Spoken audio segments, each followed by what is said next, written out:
The setting sun cast long shadows across Redemption Creek, painting the Montana hills in hues of amber and gold. Dust kicked up from beneath hooves as a lone rider approached the town, his figure silhouetted against the fading light. Gideon Rhodes sat tall in the saddle, his weathered face telling the story of a man who had seen too much of the world. A jagged scar ran from his left temple to his jawline, a reminder of battles fought and survived.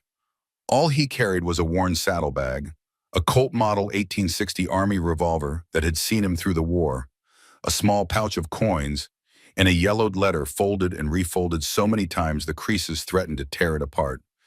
The town looked half dead, like so many others since the war had ended 8 years ago. Storefronts bore faded paint, and the few people on the boardwalks moved with the heavy steps of those who'd long since stopped expecting much from life. Gideon guided his horse toward the livery stable, his eyes scanning every building, every face, a habit he'd never shed since the war. The stable boy, no more than 14, took the reins with a curious glance at the stranger's scarred face but asked no questions. Gideon paid him extra, ensuring his horse would be well cared for. "Any place to get a decent meal in this town?" Gideon asked, his voice low and graveled from too many years of campfire smoke and battlefield shouts. "Widow Jennings runs the only cafe," the boy replied. "But if you want a drink with that meal, the Eagle's Nest at the end of the street is your best bet."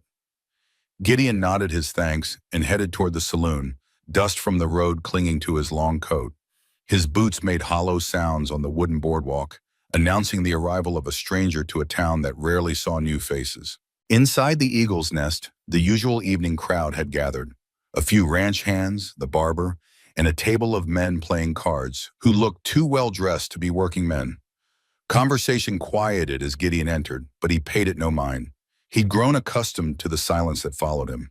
He approached the bar, ordered whiskey, and took a position that allowed him to observe the room while keeping his back to the wall. Old habits, the barkeep, a heavy-set man with a drooping mustache, slid the glass across the counter. "Passing through?" he asked. "For now," Gideon replied, taking a slow sip of the amber liquid. The saloon door swung open again, and a woman entered, an unusual sight in a place like this at this hour. She was thin, with dark hair pulled back tightly, and eyes that looked too old for her young face. In her hand, she clutched something small and golden that caught the lamplight. "Mr. Wendell," she addressed the barkeep, her voice low but determined. "I need to speak with you." The barkeep frowned.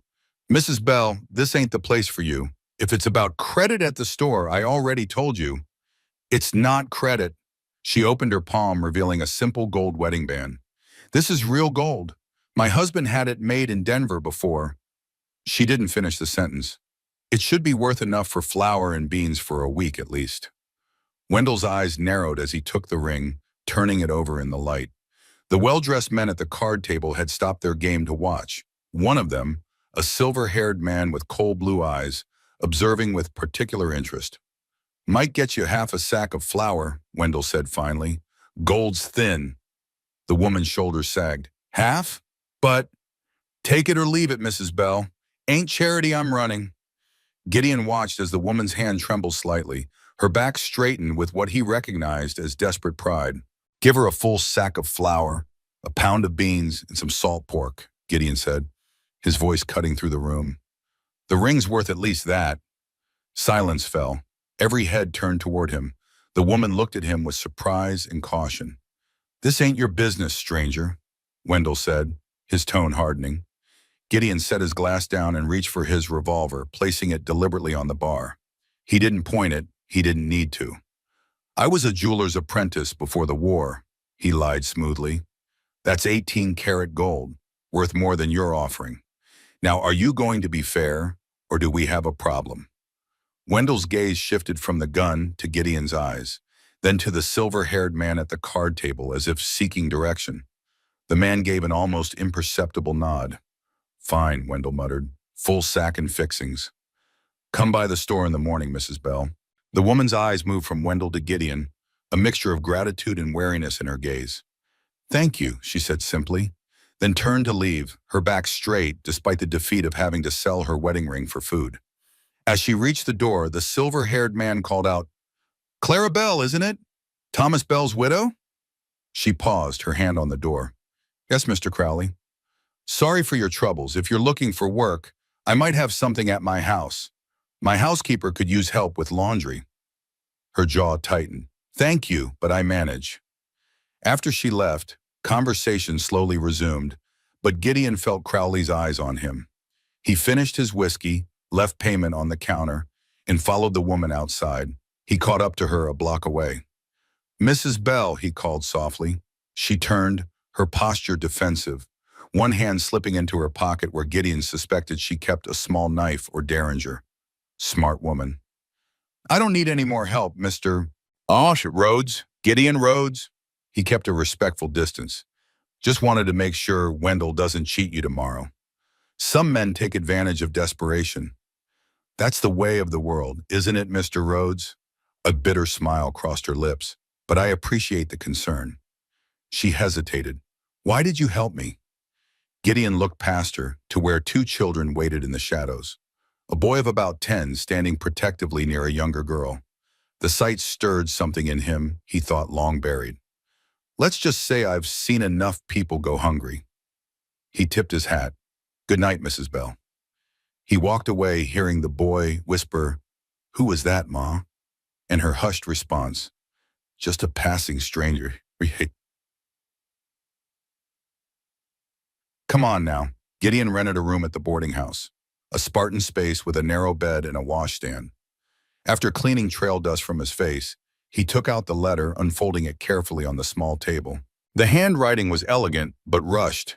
The ink faded with time. Dearest brother, I pray this finds you alive, though the war rages on. Father is gone, his heart gave out last winter. But that is not why I write with urgency. Judah Collins has returned, claiming father owed him money. He has papers showing father sold him the ranch before his death. These are forgeries, Gideon. He threatens to force me out. The new sheriff is his cousin and will not help. Please come home if you can. I fear what he might do. Your loving sister, Sarah. By the time the letter had reached him on the battlefield, Sarah had been dead for 3 months. Murdered, according to the neighbors, though Collins had claimed it was suicide after losing the family land. No charges were ever filed. Gideon carefully refolded the letter and placed it in his breast pocket, close to his heart. Then he removed his revolver, cleaning it methodically, the routine so ingrained he could do it blindfolded. 6 years he'd spent tracking Judah Collins across 3 states, following rumors and half-truths until the trail led here, to Redemption Creek. Only Collins now called himself Jude Crowley, and he owned half the town. Morning brought a crisp clarity to the Montana air. Gideon rose before dawn, a habit from his military days. He watched from his window as Clarabelle and her children made their way to Wendell's general store. The boy, Henry, walked like someone trying to be a man before his time, shoulders squared despite his thin frame. The little girl clung to her mother's skirt, her eyes downcast. Later, as Gideon walked the town, learning its layout, he noticed the Bell family had taken shelter behind the schoolhouse. They weren't the only ones living rough. He counted at least 3 other families making do in alleyways and abandoned sheds. At the sheriff's office, a crudely painted sign announced, Sheriff J. Crowley. Of course, Gideon thought. A man like Collins would ensure he controlled the law. He spent the day gathering information, listening to conversations in the cafe, the barbershop, the livery. The story pieced together quickly. Redemption Creek had boomed with gold strikes in '67, but the veins had played out. Rather than abandoning the town like so many others, Crowley had bought up claims and businesses, consolidating power. He owned the bank, served as sheriff, and was pushing a plan to bring the railroad through town, a plan that required clearing undesirable elements from certain properties. That evening, Gideon purchased food from the general store, bread, cheese, dried beef, and left it wrapped in oilcloth near where the Bells had made camp. He made sure they didn't see him. This wasn't about gratitude or recognition. It was about something deeper, a debt he owed to ghosts. For 3 days, he continued this pattern, learning the town, watching Crowley, leaving food for the Bells. On the 4th day, as he sat on the boardwalk outside the barbershop, whittling a small wooden horse, he overheard a conversation that froze his blood. Crowley's moving forward with those evictions, a rancher told his companion. Says the new rail spur can't wait. Those squatters behind the school have to clear out by week's end. Bell widow too? She's got young'uns. Especially her. That's prime land for the depot, according to Crowley. Gideon's knife paused mid-stroke. Clara Bell and her children would be homeless in days. That night at the Eagle's Nest, he positioned himself at the bar where he could observe Crowley's regular card game. The man carried himself with the confidence of someone who believed himself untouchable. His laughter was too loud, his gestures too grand, the behavior of a man playing a role. But what caught Gideon's eye was the ring on Crowley's right hand, a distinctive gold signet bearing the initials JC. The same ring Judah Collins had worn when he came to their Tennessee farm, demanding land that wasn't his to claim. Gideon's hand tightened around his glass. After 6 years of searching, he was finally in the same room as the man who had destroyed his family. Every instinct urged him to draw his Colt and end it right there. Instead, he finished his whiskey and approached the barkeep. "I'll be needing a room for longer than I thought," he said quietly. "Where would I arrange that?"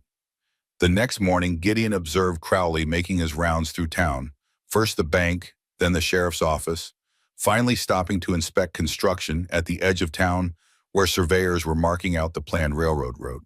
2 men flanked him, a wiry fellow with a rifle slung across his back whom people called Weaver, and a burly man with the broken nose and cauliflower ears of a boxer, introduced as Dobbs. Crowley spotted Gideon watching and, with a politician's smile, approached him. "Mr. Rhodes, isn't it? Jude Crowley." He extended his hand, the signet ring gleaming in the sunlight. "I understand you're staying in our little town for a while."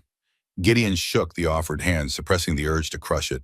"Seems like a place with opportunity," he said evenly. "Indeed it is for men of vision." Crowley's eyes narrowed slightly, studying Gideon's face. "That's quite a scar. War injury?" "Antietam," Gideon replied, watching for any reaction. "Union cavalry." "Ah, a federal man." Crowley's smile didn't reach his eyes. "I sat out the unpleasantness myself, bad lungs. But I respect any man who fought, regardless of the color of his uniform." Liar, Gideon thought. Collins had dodged service by paying for a substitute, then profited selling inferior goods to both armies. "You looking for work, Mr. Rhodes? A town growing as fast as Redemption Creek can always use capable men." "I have some business to finish first," Gideon said, "but I appreciate the offer." Crowley nodded, his gaze calculating. "Well, my door is always open. I believe in second chances for everyone, especially our veterans." He tipped his hat. "Good day to you." As Crowley walked away, Dobbs lingered a moment longer, his small eyes assessing Gideon with dull hostility before following his employer. That evening, as Gideon brought food to the Bells' makeshift camp, he found Clara waiting for him, arms crossed. "Mr. Rhodes," she said, "I believe we need to talk about why a stranger is leaving food for my family." Gideon set down the bundle. "Your children need to eat." "Yes, they do, but nothing comes without a price in this world, so I'd like to know yours." Her voice was steady, but Gideon saw fear behind her eyes, the fear of a woman who had learned hard lessons about men's intentions. "No price, Mrs. Bell," he said softly. "Just passing through and saw a need." "For 4 days?" She raised an eyebrow. "That's some lengthy passing through." On the girl, June peeked out from behind a stack of crates, her wide eyes fixed on Gideon with a child's curious assessment. Henry stood nearby, a sharpened stick in his hand, ready to defend his family if needed. Gideon sighed. "I heard you're being evicted." Clara's expression hardened. "The whole town knows that. Crowley wants this land for his precious railroad." "What will you do?" "What can I do? We'll move on, find another town." Her voice caught slightly. "Although Henry's just started school here, and June," she stopped herself, "we'll manage." Gideon looked at the children, then back to Clara. Her face showed the kind of determination that comes from having no other choice. He recognized it, had seen it in soldiers who fought on despite impossible odds, in widows who rebuilt after the war took everything, in his own mirror each morning. "What if you could stay?" he asked. "What if Crowley could be stopped?" Clara laughed, a short, brittle sound. "By whom? He owns the bank, the law, and half the businesses in town. Men like Crowley don't get stopped." "Every man can be stopped, Mrs. Bell," Gideon said quietly, "especially men who believe they can't be." Something in his tone made her study him more carefully. Who are you really, Mr. Rhodes? What brings you to a dying town like Redemption Creek? For a moment, Gideon considered telling her everything about Sarah, about his years of searching, about the revenge that had consumed him, but that would make her part of it, and he'd already seen too many innocents caught in the crossfire of his quest. Let's just say I recognize injustice when I see it, he said finally, and I'd like to help if you'll let me. Clara's eyes searched his, looking for deception. Finding none, she nodded slowly. We don't need charity, Mr. Rhodes. It's not charity I'm offering. It's atonement. Her brow furrowed at the word, but before she could question him further, the church bell began to toll. Not the regular evening call to prayer, but a rapid, urgent peal that signaled trouble. People emerged from shops and homes, moving toward the town square. Gideon and Clara exchanged glances before following, Henry and June trailing behind. In the square, a crowd had gathered around a wooden platform used for town announcements. Crowley stood upon it, flanked by Weaver and Dobbs. His face bore the grave expression of a man about to deliver bad news, but Gideon detected the gleam of satisfaction in his eyes. Good people of Redemption Creek, Crowley began, his voice carrying across the square. I've called you here because our community faces a threat. Last night, the payroll for the railroad survey crew was stolen from my office. Murmurs rippled through the crowd. Gideon remained still, watching. $500 taken while honest folks slept, Crowley continued. But more concerning is what my investigation has uncovered. He paused for effect. It seems we have a dangerous element among us. Drifters and squatters who contribute nothing but take what isn't theirs. His gaze swept the crowd, lingering on Clara and her children. As your sheriff and a man committed to this town's future, I cannot allow such lawlessness. Therefore, effective immediately, I'm enforcing the town ordinance against vagrancy. Anyone without proper residence or employment must leave Redemption Creek within 3 days. The crowd's reaction was mixed, some nodding in agreement, others looking uncomfortable but saying nothing. What about my family? Crowley, Clara called out, her voice stronger than Gideon expected. You're taking our home for your railroad, and now you say we can't even stay in town? Crowley's smile was practiced sympathy. Mrs. Bell, you've had ample time to find new arrangements. I've even offered you work at my residence, which you declined. The law must apply equally to all. What law? Reverend Thomas, the town's elderly preacher, stepped forward. The only law in Redemption Creek is whatever suits Jude Crowley's purposes. Careful, Reverend, Crowley warned. Even men of the cloth aren't above the law. No man is above God's law, the Reverend replied, and God's law speaks clearly about those who oppress widows and orphans. Tension crackled in the air. Dobbs moved his hand to his gun, but Crowley gave a subtle shake of his head. This town's survival depends on progress, Crowley addressed the crowd. The railroad will bring new life to Redemption Creek. Commerce, future. We cannot let sentimentality stand in the way of what must be done. As the crowd began to disperse, some avoiding eye contact with Clara, Gideon caught Crowley watching him with calculated interest. Their eyes met across the square, and in that moment, recognition flickered across Crowley's face. Not of Gideon Rhodes, but of a threat he hadn't anticipated. He's lying, Clara said as they walked back toward the schoolhouse. There was no theft. This is just an excuse to clear us out faster. Yes, Gideon agreed. But why the rush? The railroad construction won't start for weeks. Because of you, she said simply. He's seen you helping us. Men like Crowley don't tolerate challenges, no matter how small. Henry tugged at his mother's skirt. Are we really leaving, Ma? Clara knelt to his level, brushing dust from his cheek. I don't know yet, sweetheart. We can't leave, the boy insisted. You promised Pa we'd wait for him here. Pain flashed across Clara's face. Henry, Pa said he'd come back when he found work. He promised.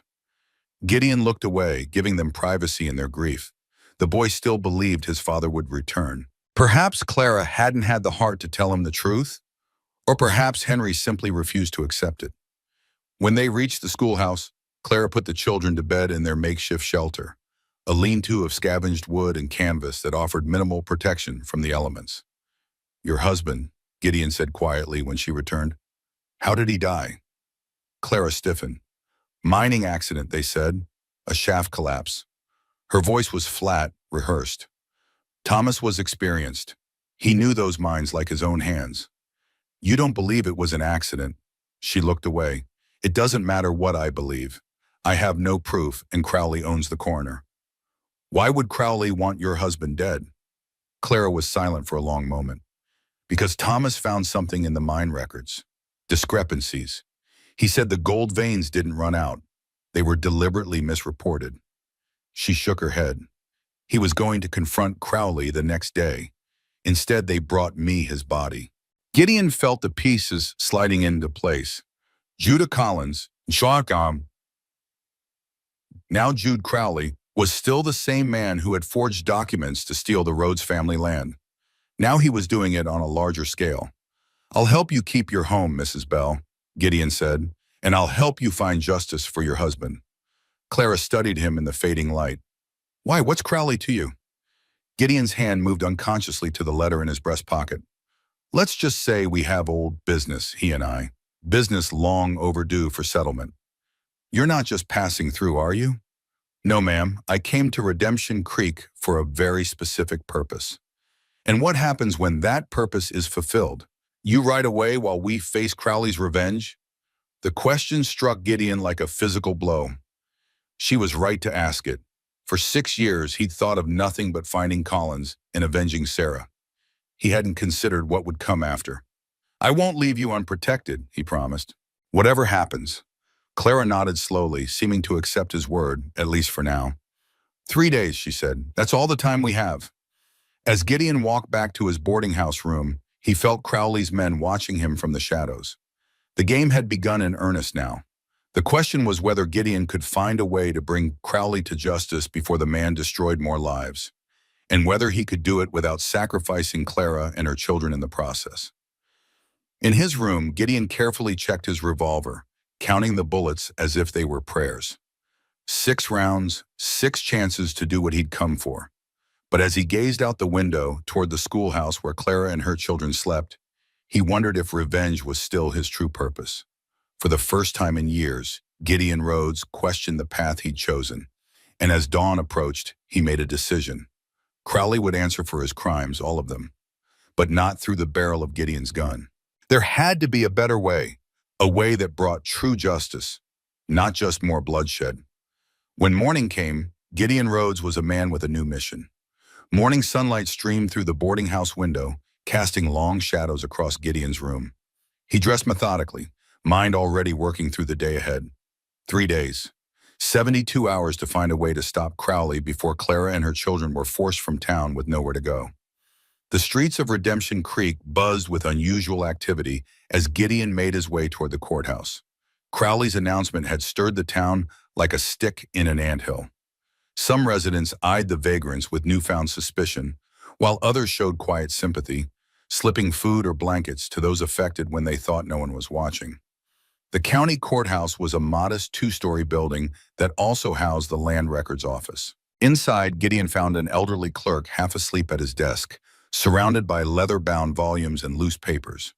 Need to check property records, Gideon stated, placing a silver dollar on the desk. Bell property and surrounding plots. The clerk's rheumy eyes appraised the coin. Public records are free to view, mister.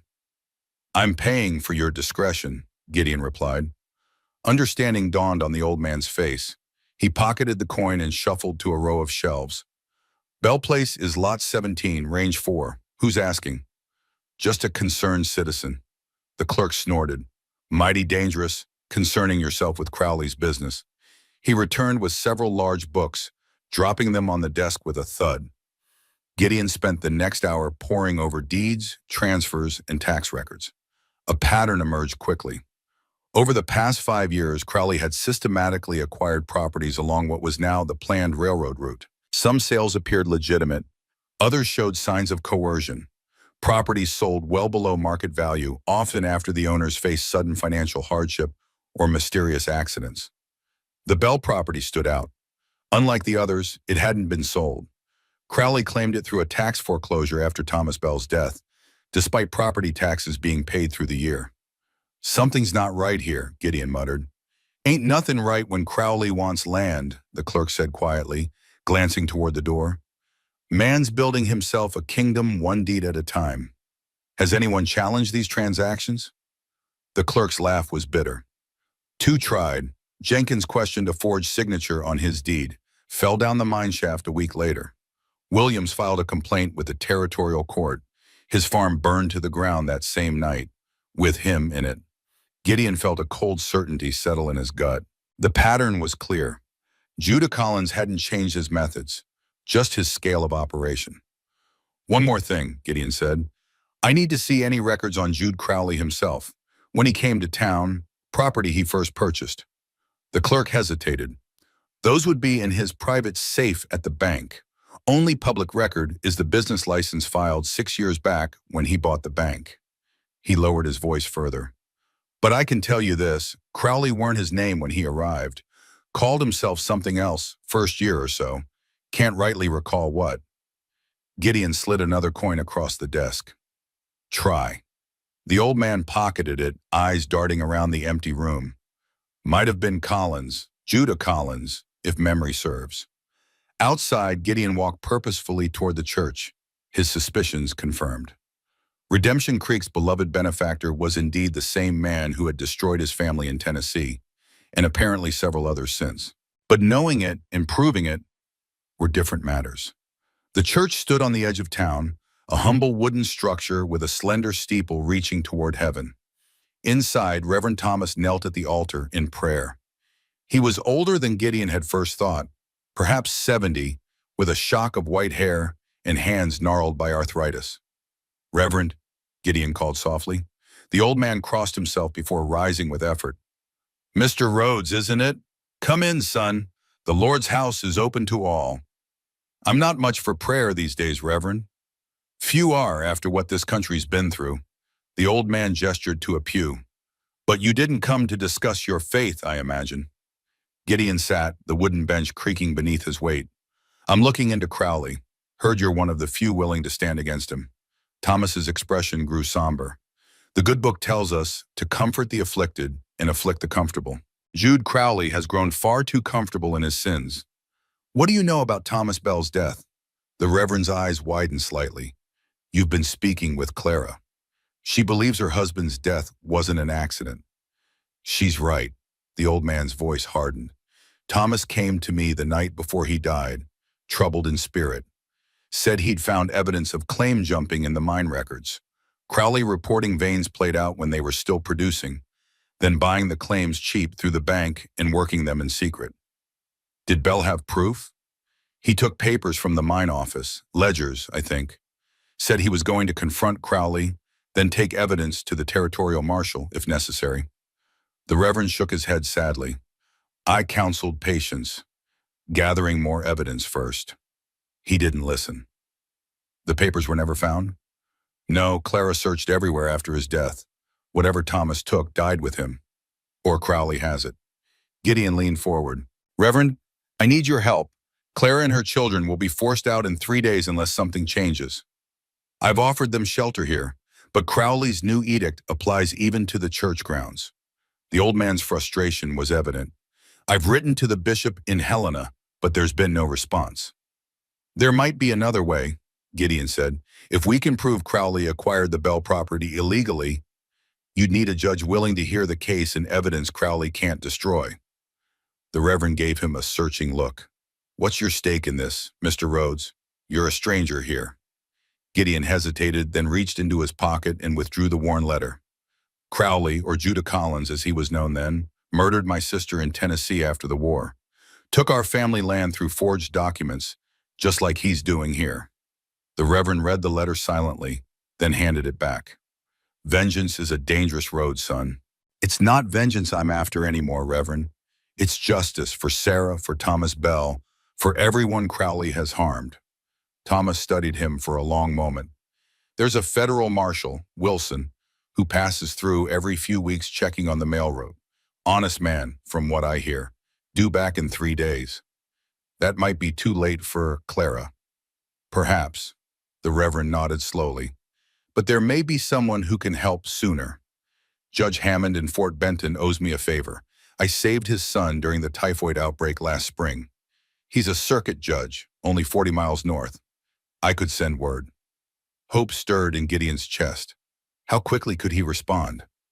2 days if the messenger rides hard. But Gideon, the Reverend's expression grew grave. Once you challenge Crowley openly, there's no turning back. He won't stop until he destroys you. He's already tried that once, Gideon replied, touching the scar on his face. I'm still standing. When Gideon left the church, he found Henry Bell waiting outside, a determined set to his young jaw. Mr. Rhodes, the boy said, standing as tall as his slight frame allowed. I want to help. Gideon regarded him carefully. At 10, Henry was all sharp angles and serious eyes.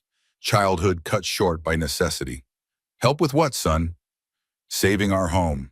I heard Ma talking to you last night. The boy's hands were balled into fists at his sides. Pa would fight if he were here. The sincerity in the boy's voice stirred something in Gideon. Memories of himself at that age, eager to prove his worth to a father who expected men's work from a boy's hands. Your pa would want you looking after your mother and sister first, Gideon said gently. That's a man's most important job. Disappointment clouded Henry's face. I can do more than just watch June. Gideon considered the boy for a moment, then nodded. Tell you what, you know this town better than I do. I need someone who can move around without drawing attention, keep his eyes and ears open. Hope replaced disappointment. Like a scout? Exactly like a scout. But you report only to me or your mother, understand? And at the first sign of trouble, you run the other way. Henry nodded solemnly. What should I look for? Anything unusual. Who Crowley meets with, where his men go. But Henry, Gideon crouched to eye level with the boy. This isn't a game. Crowley is dangerous. Your job is to watch from a distance, nothing more. Yes, sir. The boy's chest swelled with importance. I won't let you down. As Henry darted away, Gideon felt a pang of guilt. The boy shouldn't be involved at all, but keeping him occupied with a purpose might prevent him from doing something foolish on his own. Gideon made his way to the stable where his horse was boarded. He needed to scout the surrounding area, find fallback positions if things went wrong. As he saddled his mount, the stable boy from his first day approached. Mister, there's a man been asking after you. Big fella with messed up ears. Dobbs. Crowley was having him watched. What did you tell him? Nothing much. Said you paid fair and treated your horse right. That's all I know anyway. The boy hesitated. But he left something for you. From behind a feed bin, the boy produced a folded note. Gideon opened it, finding just 3 words in a hasty scrawl. Leave or die. Gideon pocketed the note, tipped the boy an extra coin, and rode out. He spent the morning exploring the hills and valleys surrounding Redemption Creek, committing to memory the terrain, possible escape routes, defensible positions. By midday, he'd found what he was looking for, an abandoned prospector's cabin tucked into a wooded draw about 3 miles from town, invisible from the main road. The cabin was small but solid, with a stone fireplace and a roof that needed only minor repairs. If Clara and her children needed a safe haven, this would serve. Gideon made mental notes of what supplies would be needed to make it livable. As he rode back toward town, a rifle shot cracked the air. His horse reared as dirt kicked up inches from its front hooves. Gideon drew his revolver, scanning the ridgeline. There, a glint of sunlight on metal, about 200 yards up the hillside. Weaver. Gideon spurred his horse into the cover of trees as a second shot splintered bark near his head. Not trying to kill him then, just sending a message. He circled wide, using the terrain for cover, and approached the sniper's position from behind. Weaver was already gone, but had left another note pinned to a tree with a hunting knife. Final warning. Back in town, Gideon found Clara at the schoolhouse, teaching June her letters while keeping a watchful eye on their few possessions. We need to talk, he said, dismounting. Privately. Clara nodded, instructed June to practice writing her name, and walked a short distance away with Gideon. Crowley's men are watching me, he told her. Things may get dangerous quickly. They're watching us too, Clara replied. Dobbs rode by twice this morning, making sure we saw him. I've found a place you could go, a cabin in the hills. It's rough, but defensible. Clara shook her head. Running just postpones the inevitable. Crowley would find us. It would give us time to build a case against him. And then what? Even if a judge ruled in our favor, who would enforce it against the town sheriff and his men? Her voice was free of self-pity, just stating hard facts. No, Mr. Rhodes, if we run, we've already lost. Gideon admired her resolve, even as he worried about the danger it placed her in. Then we need leverage, something Crowley can't ignore or shoot his way out of. Clara was silent for a moment, then said quietly, "There might be something."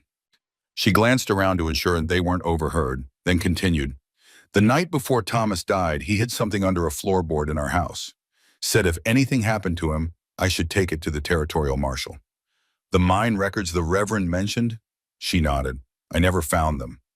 After Thomas died, I tore up every floorboard, checked every hiding place. Nothing. Crowley must have found them first. That's what I thought. But last month, when I was cleaning at the schoolhouse, I found a note from Thomas in an old book he used to read to Henry. It said, 'Where we first danced, under the third post from the east wall.'" Understanding dawned on Gideon's face. The mine records. He hid them somewhere else. Clara nodded. "We had our first dance at the Founders' Day celebration 6 years ago in the town pavilion." Her expression fell, "But I can't get near it now." Crowley's men have been guarding the area since they started preparing for the railroad ceremony. Gideon's mind raced.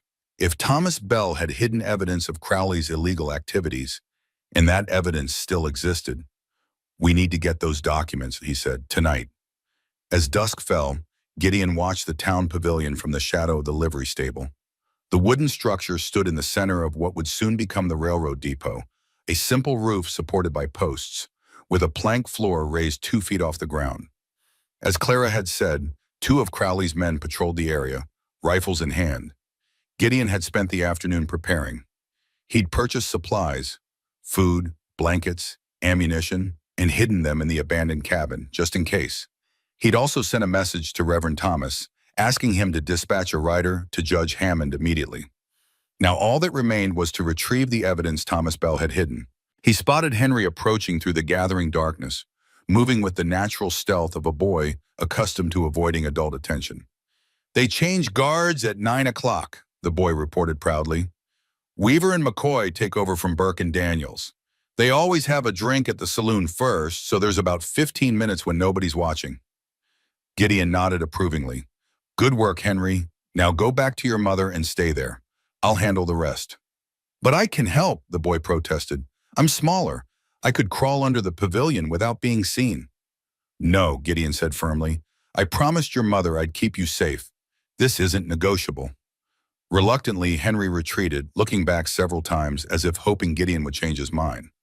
At precisely 10 minutes to 9, Gideon watched Burke and Daniels leave their posts, heading toward the Eagle's Nest for the shift change. He waited until they entered the saloon, then moved quickly across the open ground to the pavilion. The structure was dark, the moon obscured by clouds. Gideon dropped to his stomach and crawled beneath the raised floor. Counting posts from the east wall, he found the third one and ran his hands over the ground around its base. Nothing. He expanded his search, feeling in widening circles. The minutes ticked by. Weaver and McCoy would be arriving soon. Then his fingers brushed something, a small metal box buried shallow in the dirt. He dug quickly, unearthing a tin cash box secured with a simple padlock. No time to pick it. He stuffed the box inside his coat and began crawling back toward the edge of the pavilion. Voices approached, Weaver and McCoy returning from the saloon. Gideon froze, pressed against the earth as boots thumped on the wooden floor above him. "Crowley wants extra eyes tonight," Weaver was saying. "Says Rhodes is becoming a problem." "Why not just put a bullet in him and be done with it?" McCoy replied. "Boss wants it to look like an accident or self-defense. Man's a war veteran. Killing him outright might bring unwanted attention." "What about the Bell woman? She going quietly?" Weaver laughed. "Crowley's got plans for her. Says once she's desperate enough, she'll take the job at his house. Then he'll have her where he wants her." The crude implication in his tone made Gideon's blood boil. He forced himself to remain still as the men continued their patrol, circling the pavilion. When they moved to the far side, Gideon slipped out from under the floor and into the shadows of a nearby storage shed. He waited until the guards completed another circuit, then made his way back toward the schoolhouse, keeping to the darkest paths between buildings. Clara was waiting anxiously, June asleep on a pallet beside her, her eyes widened at the sight of the box. "You found it," she whispered. Gideon nodded, examining the lock. "Simple pin tumbler. I can open it without breaking it." Using a thin piece of wire from his pocket, he worked the lock methodically until it clicked open. Inside lay several folded papers and a small, leather-bound journal. Clara took the journal with trembling hands. "Thomas's handwriting," she confirmed, opening it to reveal columns of numbers and notations. "These are the production figures from the redemption mine. He was the assayer, responsible for documenting the gold content in each ore sample."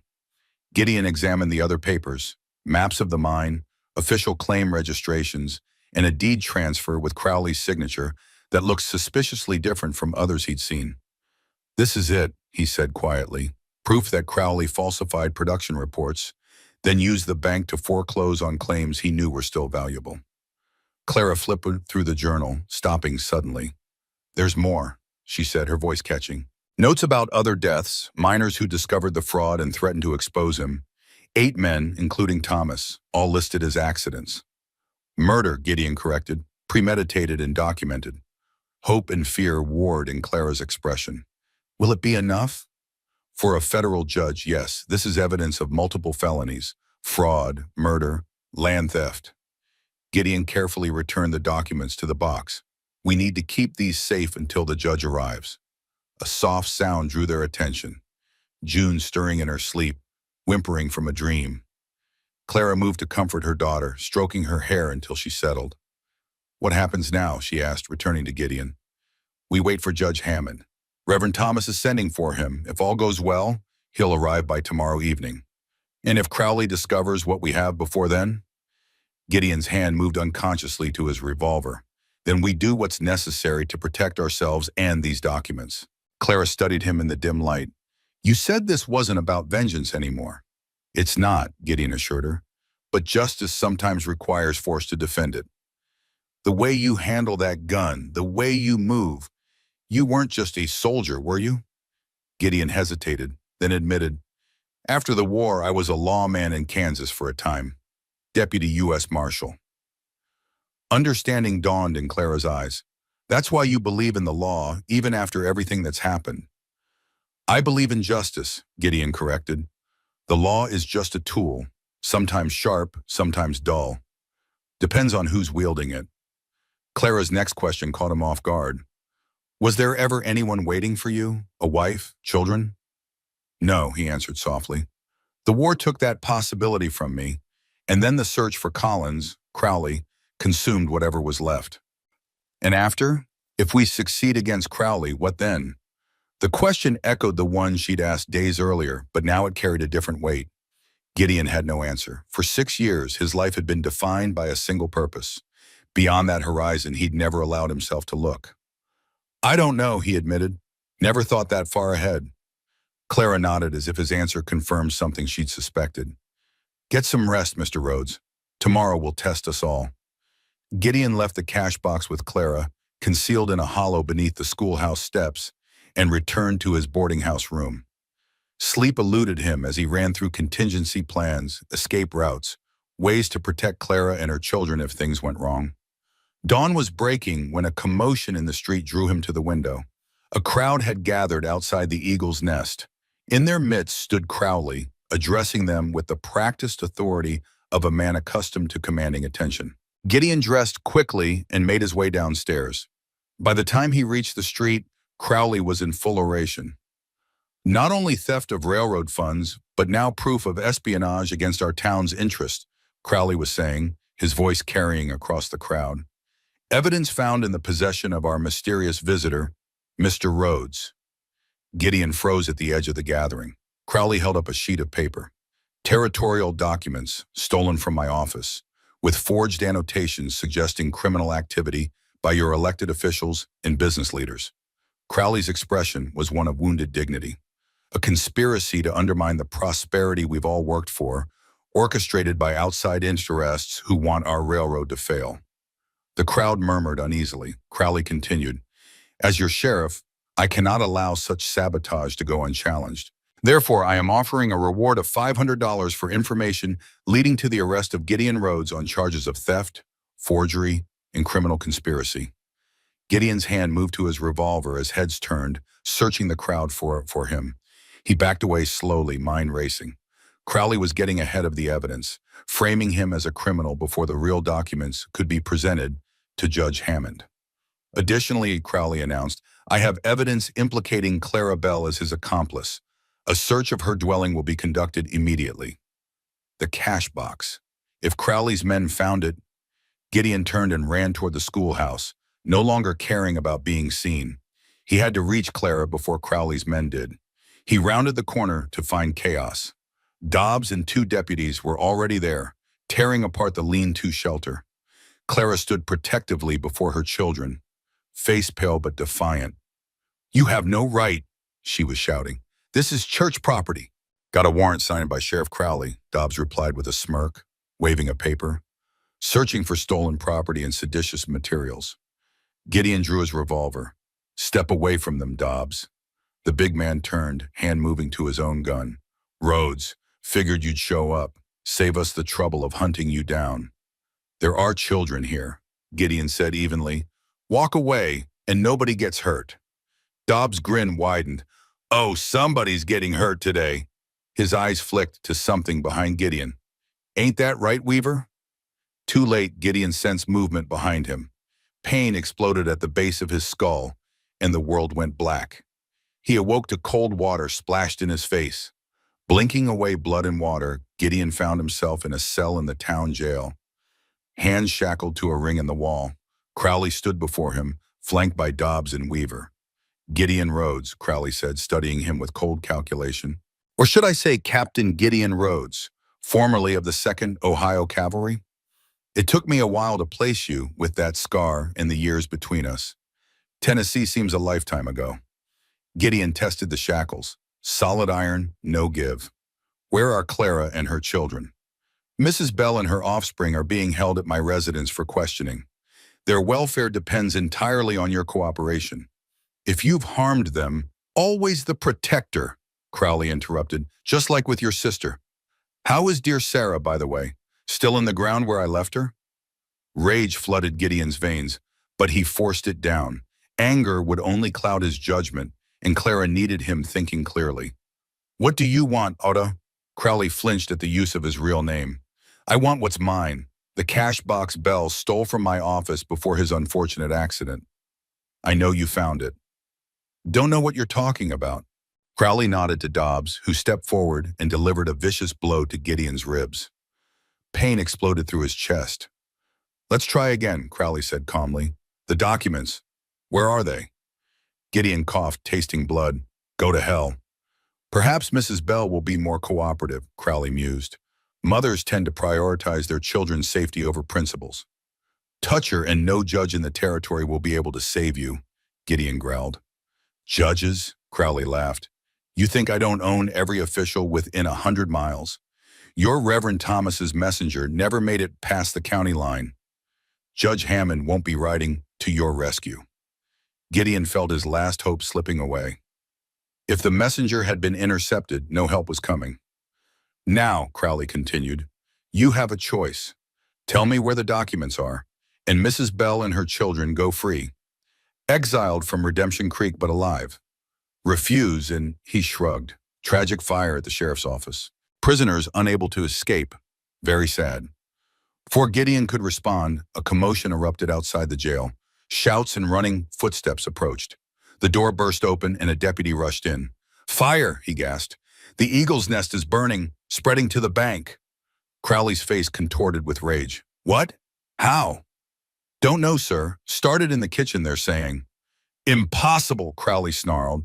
I want every man fighting that fire. Now!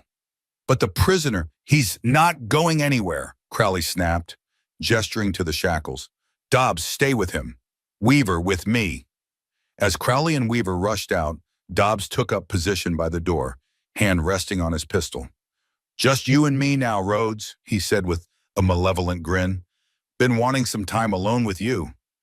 Gideon eyed the big man, mind calculating distances, angles, possibilities. The shackles gave him about 3 feet of movement from the wall, not enough to reach Dobbs, but perhaps enough for what he needed. "Before you do anything stupid," Gideon said, "you should know I've sent copies of those documents to 3 different U.S. Marshals offices.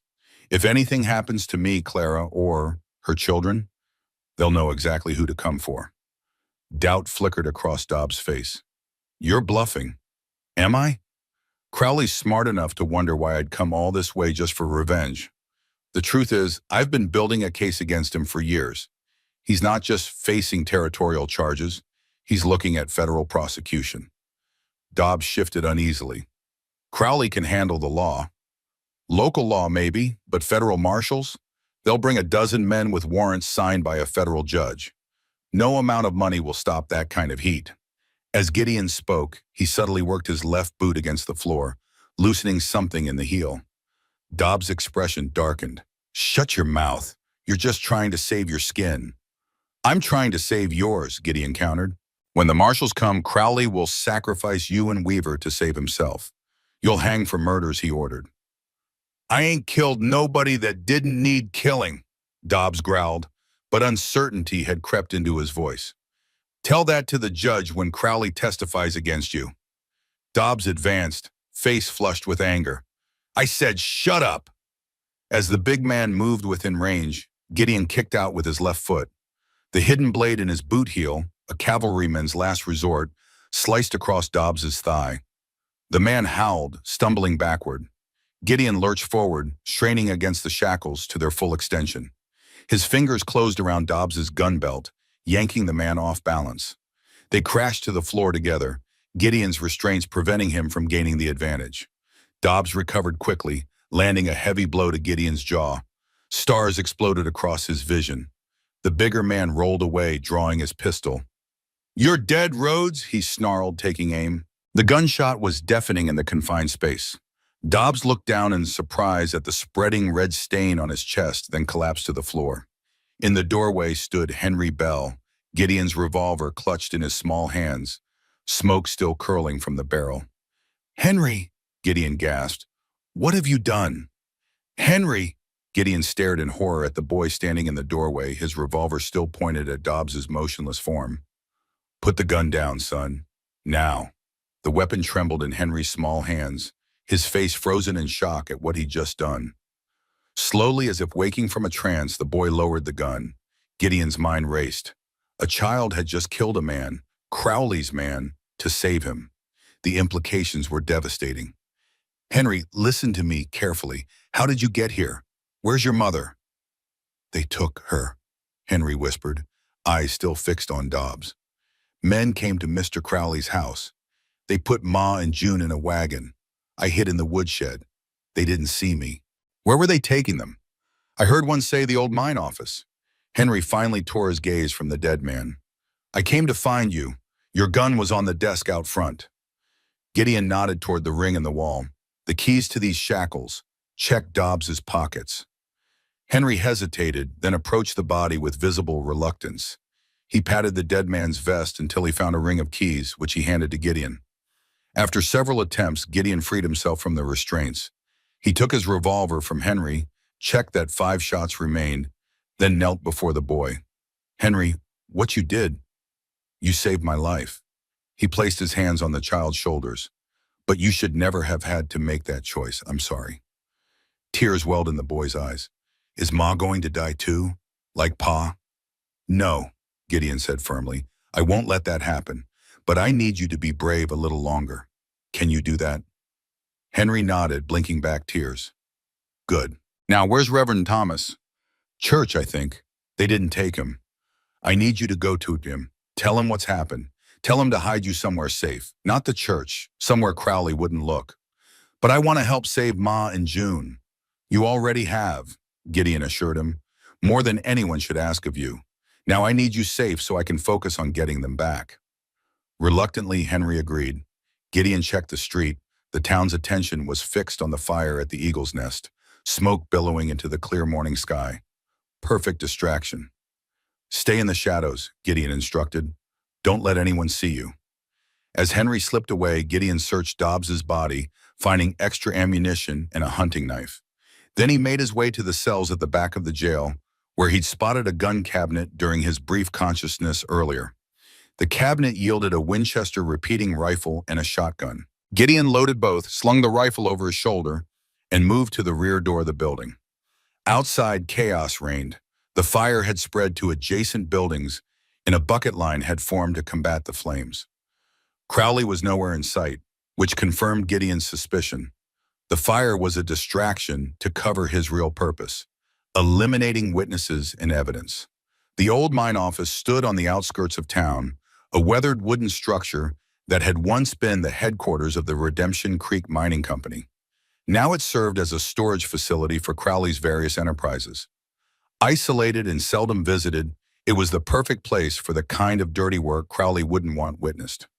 Gideon moved through back alleys and side streets, avoiding the main thoroughfare. As he approached the mine office, he slowed, assessing the situation. 2 horses were tied outside. Through a grimy window, he could make out shapes moving inside, at least 2 men. He circled the building, finding a rear entrance that appeared unguarded. Pressing his ear to the door, he heard voices. "Waste of time," someone was saying. "She claims she doesn't know where the box is." "Keep at her," came Weaver's distinctive drawl. "Crowley wants those documents before he finishes with Rhodes." "What about the kid?" "Use her if you have to. Most mothers talk when their children scream." Cold fury washed over Gideon. He'd seen too many innocents suffer in the war, too many families destroyed. Not again. Not today. He positioned himself beside the door, then pounded on it with the butt of his rifle. "Weaver! Dobbs is dead! Rhodes escaped!" A moment of startled silence, then hurried footsteps approached. The door swung open and a bearded deputy stepped out, hand on his pistol. Gideon swung the rifle like a club, catching the man across the temple. He dropped without a sound. 1 down. Gideon dragged the unconscious man into nearby bushes, then crept back to the door, now slightly ajar. Through the gap, he could see Weaver standing over Clara, who sat bound to a chair in the center of the room. June was huddled in a corner, terror etched on her small face. "What was that?" Clara asked, trying to turn her head toward the door. "Shut up!" Weaver snapped, drawing his revolver and moving cautiously toward the entrance. Gideon stepped back, waiting. When Weaver's shadow fell across the threshold, he struck, grabbing the man's gun arm and yanking him outside.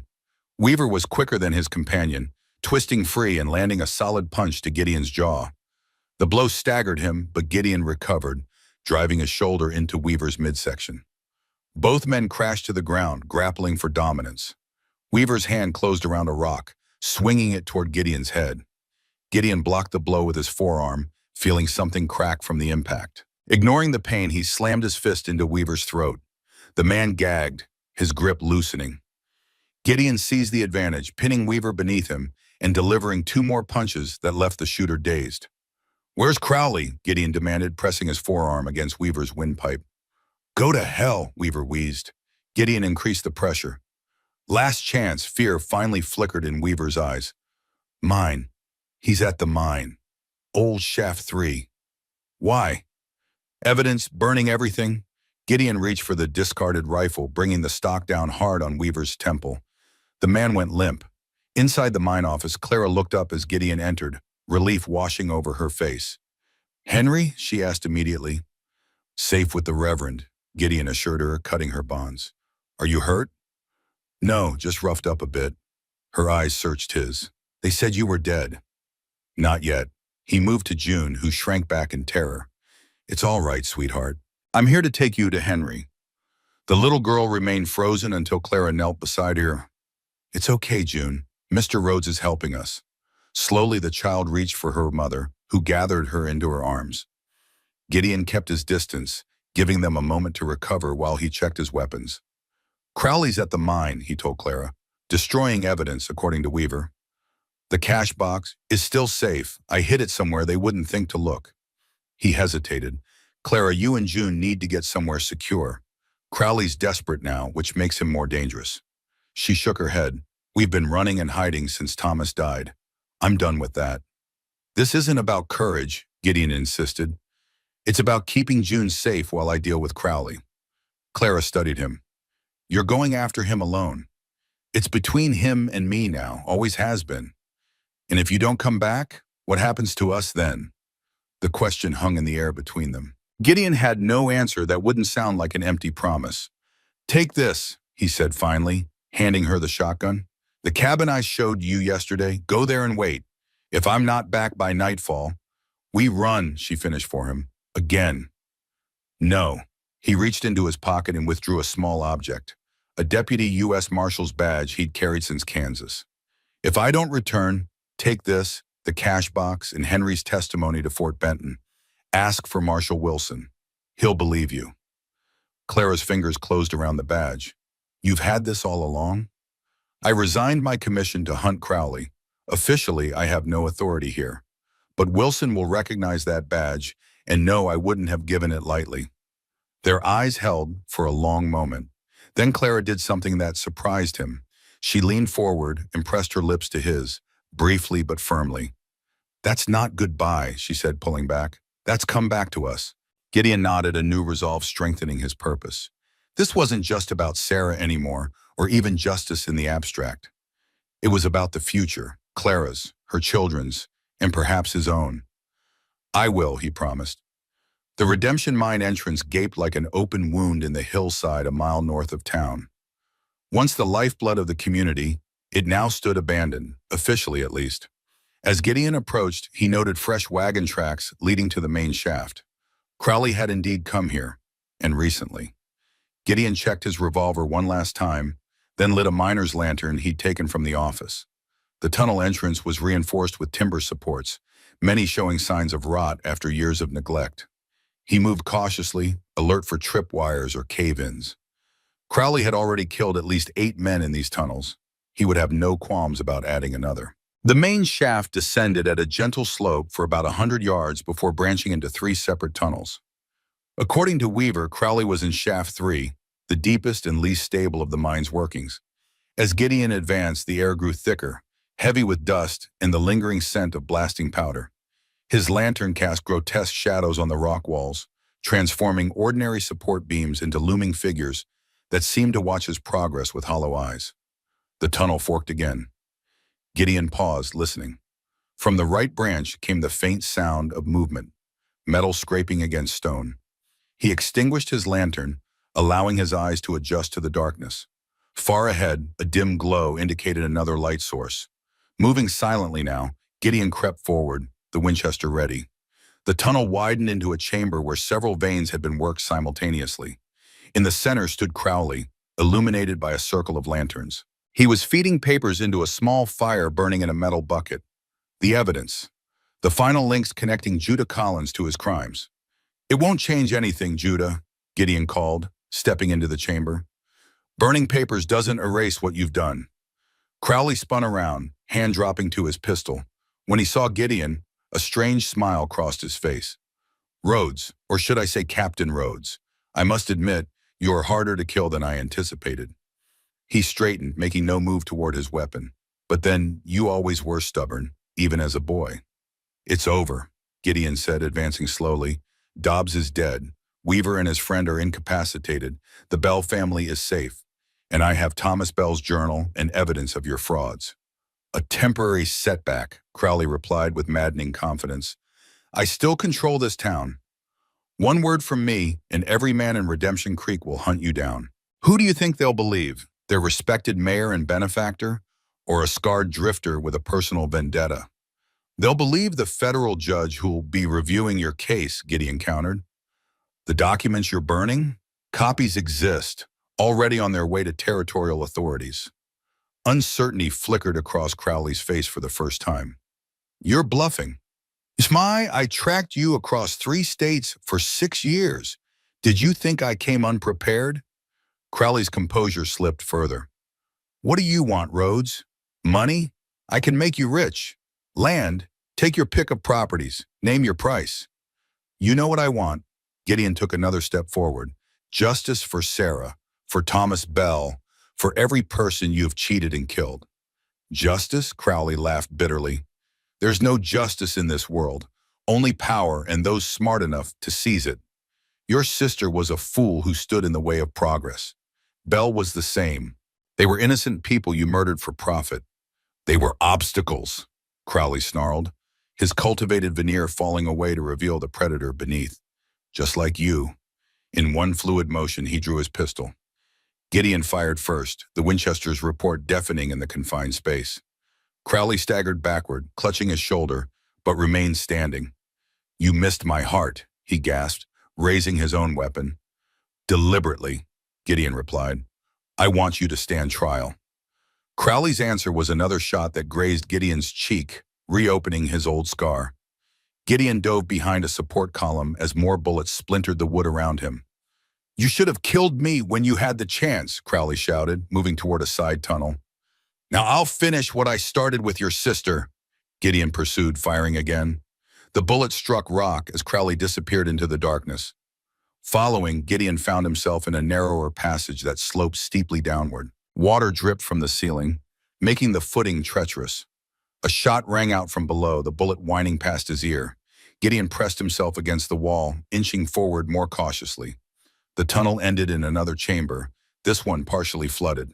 Support beams sagged ominously overhead. Give it up, Judah, Gideon called. You're wounded and trapped. So sure of yourself, Crowley's voice echoed from the shadows. Just like in Tennessee. Remember? You rode away to war, so certain of your cause, leaving your family unprotected. You were our neighbor, Gideon replied, scanning the darkness for movement. Our families had known each other for generations. And look how that served me. While you played soldier, I built something from nothing. Every step of the way, I had to fight for what I deserved. What you deserved, anger rose in Gideon's chest. You forged documents, stole land, murdered a teenage girl. She wouldn't listen to reason. Crowley's voice cracked with unexpected emotion. I offered to marry her, to make her part of what I was building. She laughed in my face, said she'd rather die than be with me. The revelation hit Gideon like a physical blow. You wanted Sarah? I loved her, Crowley admitted, his voice now coming from a different direction. Since we were children. But she only had eyes for that McAllister boy from the next farm. When I came back with the deed, I thought she'd see I could provide for her better than he ever could. So you killed her, Gideon said flatly, because she rejected you. It was an accident, Crowley shouted. I just wanted to scare her, make her understand. She fought me, fell, hit her head on the hearth. And then you let everyone believe she killed herself out of despair. What choice did I have? Her death gave me nothing. A bitter laugh echoed through the chamber. But it gave you purpose, didn't it, Rhodes? A grand quest for revenge to replace the emptiness after the war. Gideon absorbed the words, recognizing the uncomfortable truth in them. For years, his pursuit of Crowley had been the only thing giving his life meaning. We're both ghosts, Rhodes, Crowley continued, dead men walking through the world, haunting the living. The only difference is I've built something with my afterlife. What have you done with yours? Movement caught Gideon's eye, a shadow shifting near a fallen timber. He aimed carefully. I've stopped running from my past, he answered. Now it's your turn to face yours. He fired. Crowley cried out, staggering into view, blood blooming across his chest. The wounded man stumbled backward, colliding with a rotting support beam. There was an ominous crack, followed by a deep groaning from overhead. Rhodes! Crowley's voice held real fear now. Help me! The ceiling began to give way, chunks of rock and earth cascading down. Gideon lunged forward, grabbing Crowley's arm to pull him clear. But the wounded man's weight threw him off balance, and both men fell as the tunnel collapsed around them. Darkness, pain, the taste of dirt and blood. Gideon regained consciousness slowly, awareness returning in fragments. He was pinned beneath something heavy, each breath an effort. Nearby, a lantern miraculously still burned, casting weak light through swirling dust. Judah, he called, his voice barely a croak. A groan answered him from a few feet away. Crowley lay half buried in debris, blood staining his once fine coat. Gideon assessed his own situation. A timber lay across his legs, painful but not crushing. With effort, he managed to free himself, wincing as blood returned to his lower limbs.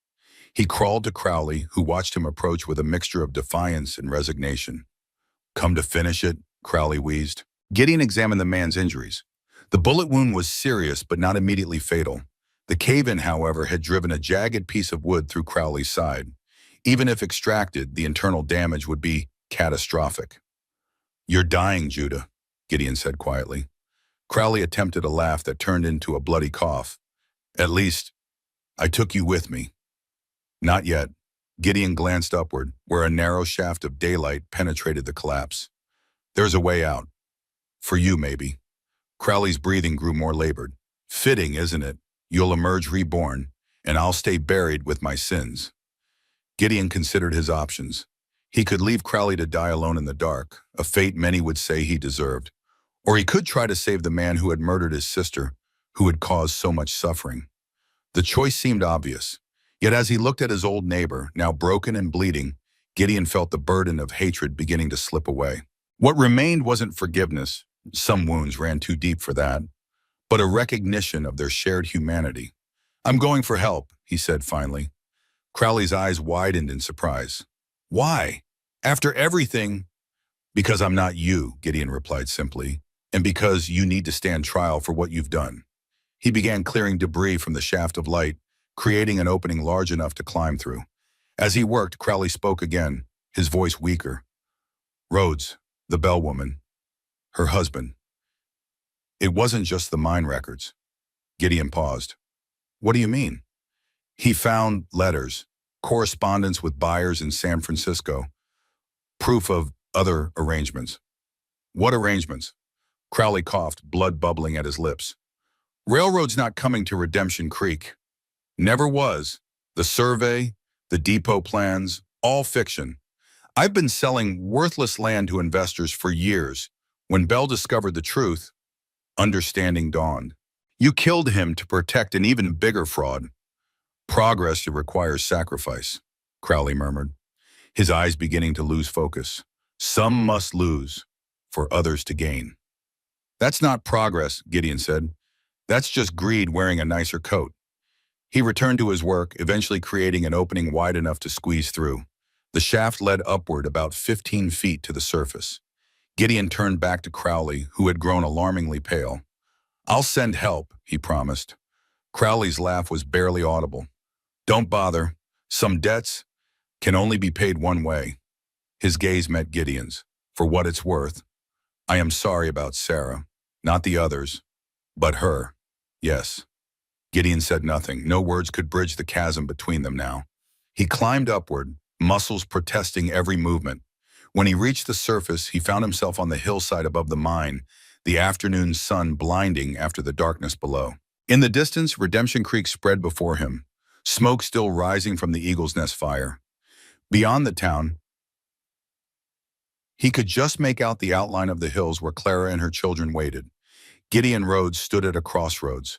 Behind him lay 6 years of single-minded pursuit, a quest for vengeance that had consumed his life. Before him stretched an uncertain future, but one that might include more than just ghosts and regrets. He turned toward town. There was still work to be done.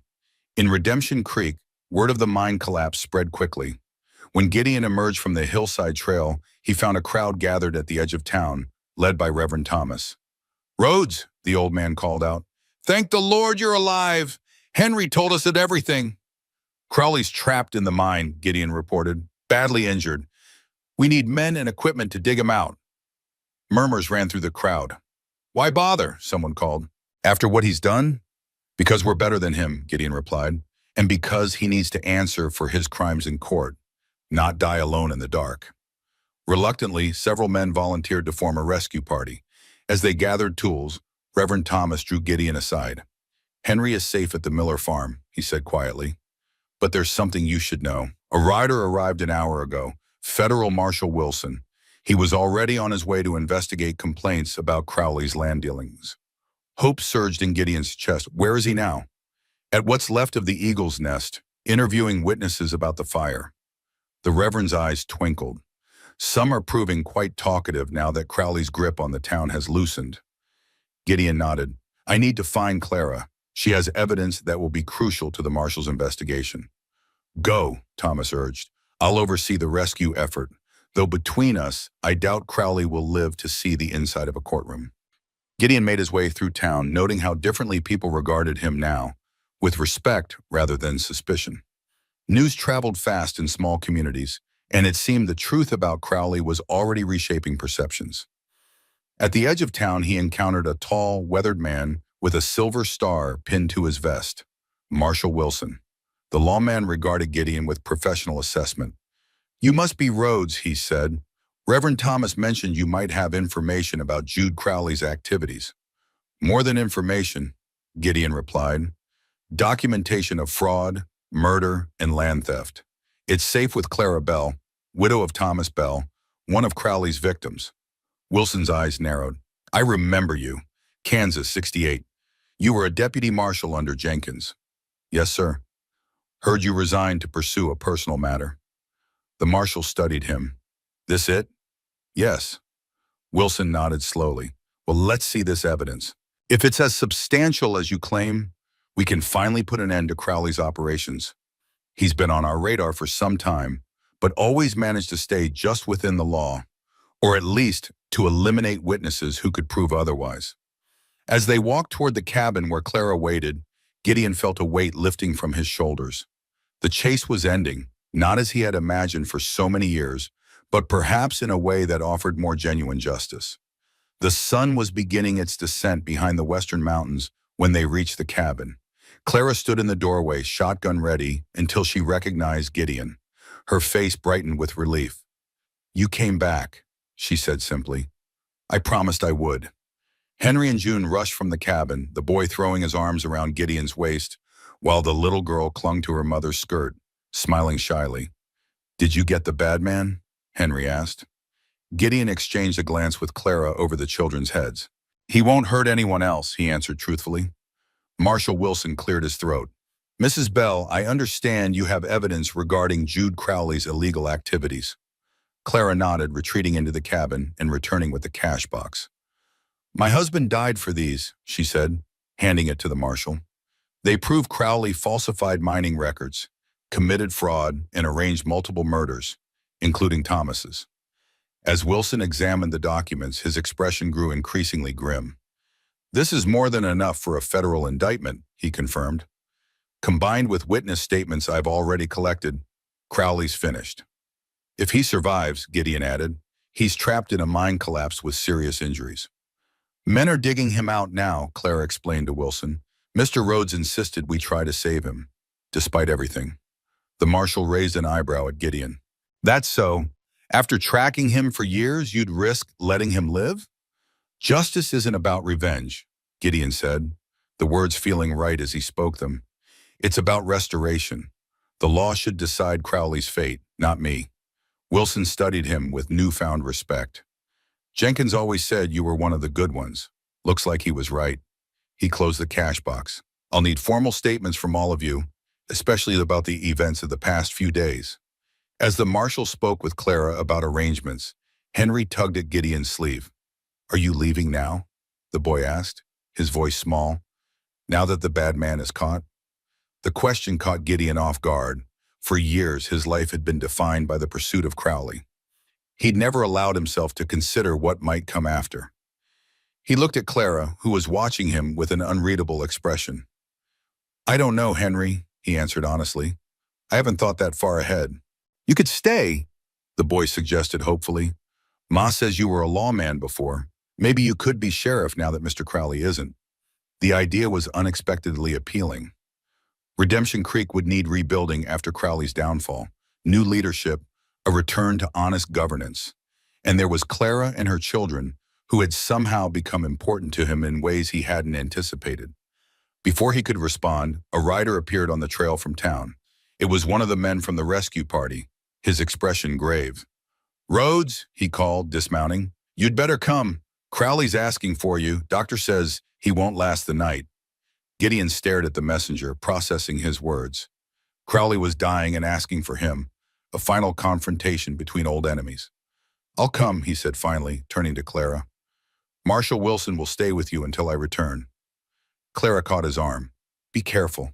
Even dying, that man is dangerous." "I know." He covered her hand with his own. "This won't take long."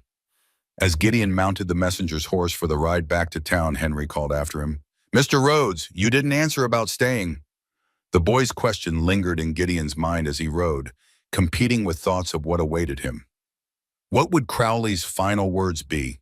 Confession, defiance, and what would come after? For 6 years, Gideon had lived for nothing but vengeance. Now, with that purpose nearly fulfilled, the future yawned before him, uncertain but somehow filled with possibility. Redemption Creek was subdued when he arrived. The fire at the Eagle's Nest had been contained, though the building was a charred shell.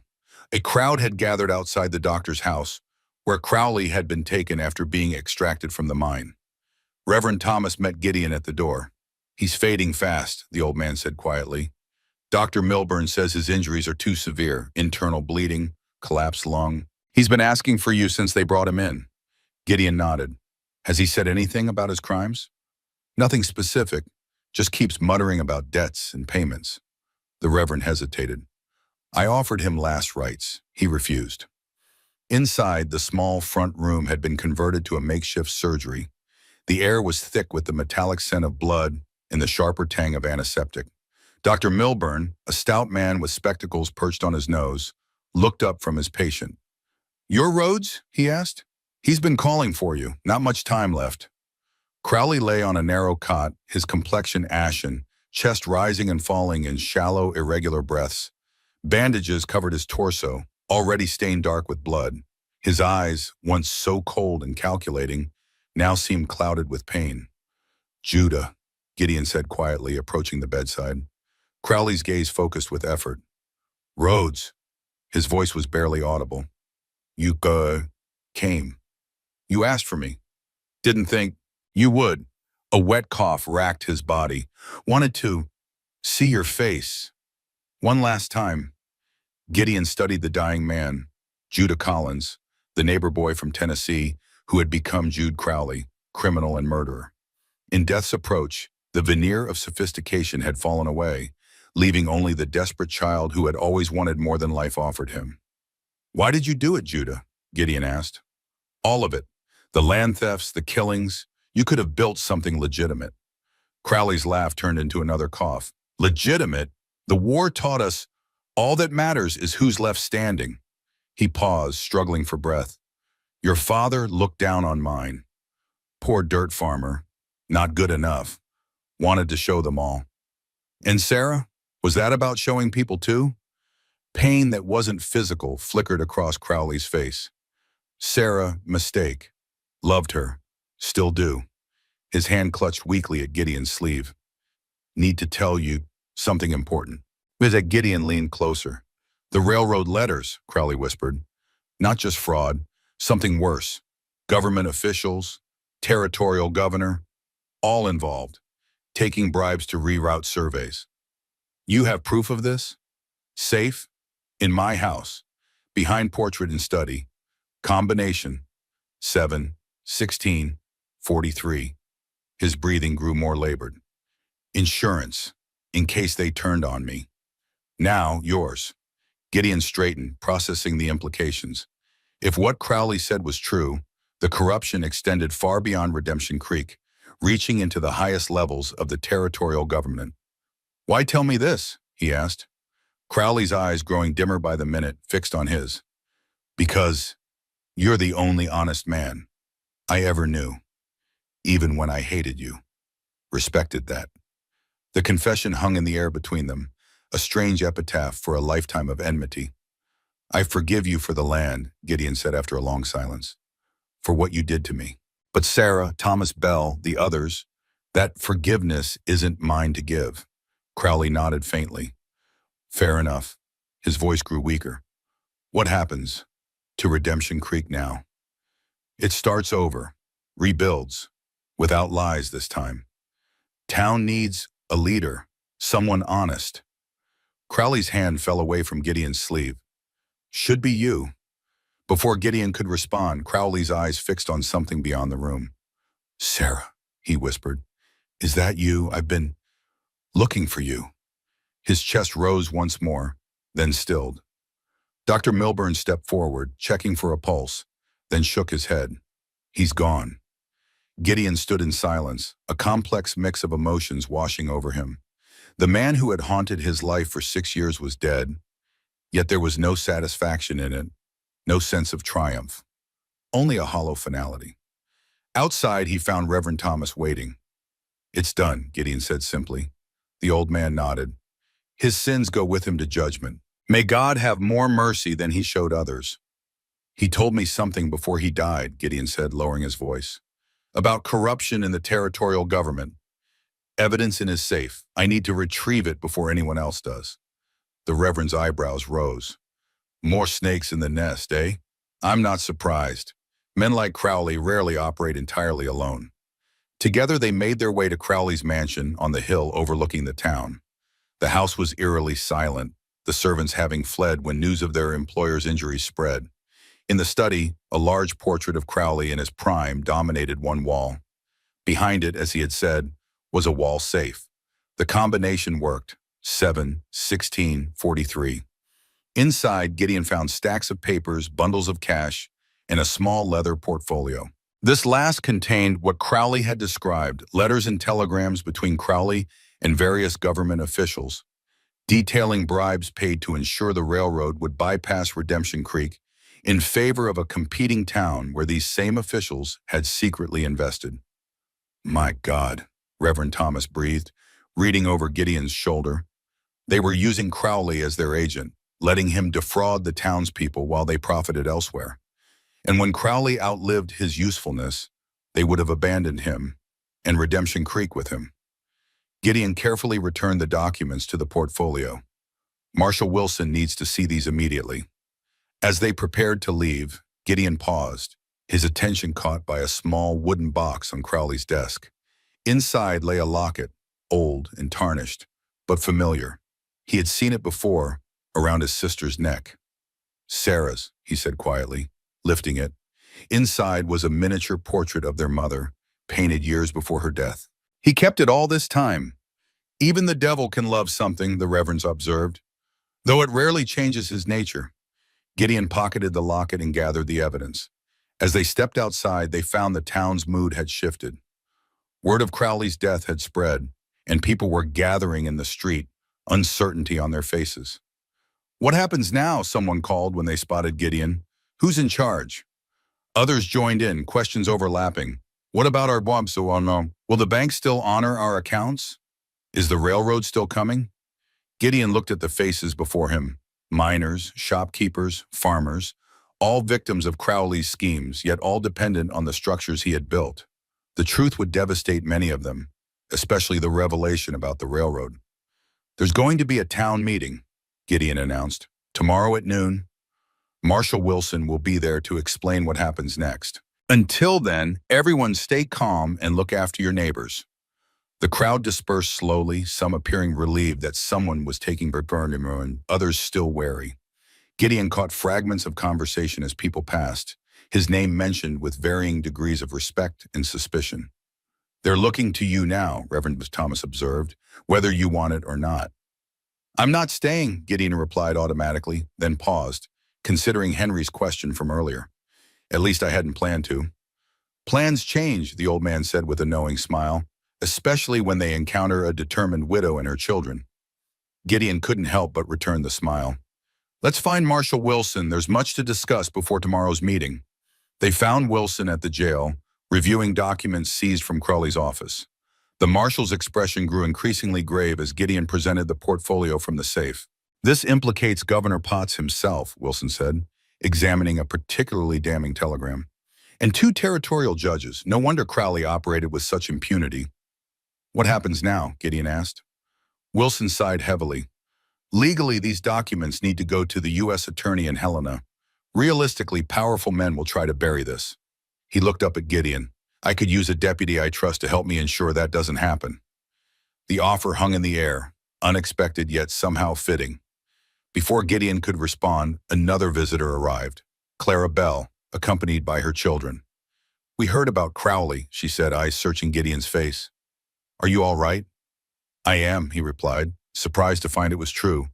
"It's over." Henry rushed forward. "Did you think about staying? Being sheriff?" Marshal Wilson raised an eyebrow. "Sheriff?